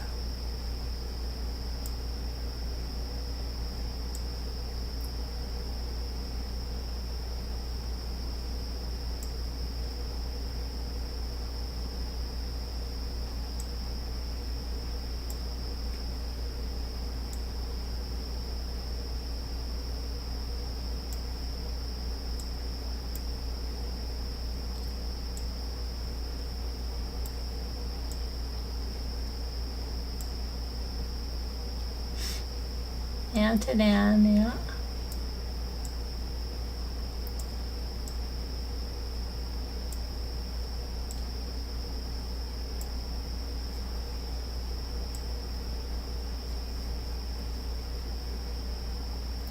Dynasty. Uh-huh.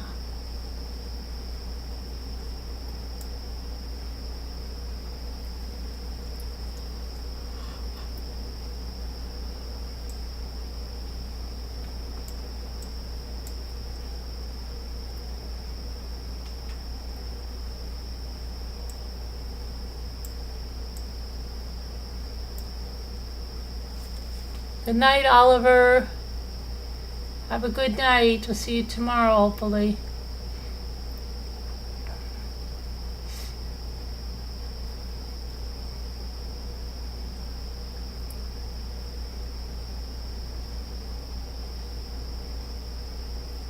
Nasty? You nasty boy. No, it's not nasty there. It's a good one, though. Dynasty you got, so let's see. What else did someone say? Sandy we got. Did we do sand and Sandy? Yes, we did sand and... what about... yeah.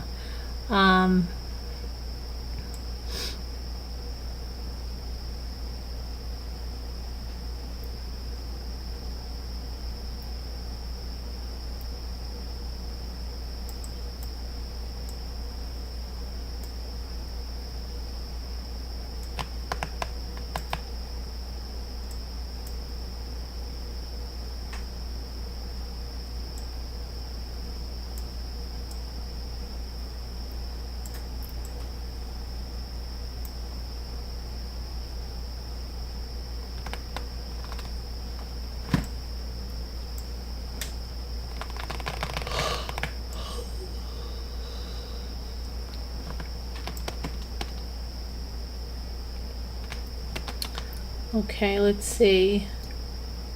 Nay, yeah, got it. Stay.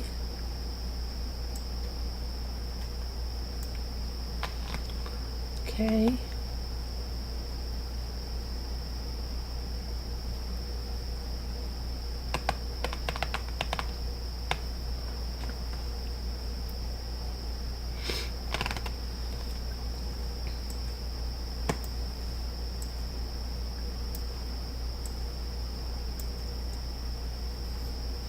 We're done. We're done. We did it. We did it. We did it. We did it.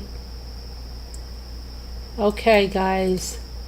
I will see you tomorrow. Thanks for hanging with me. I love you guys. God bless. Prayers. We'll see you tomorrow. Be good. All right, everybody. Bye.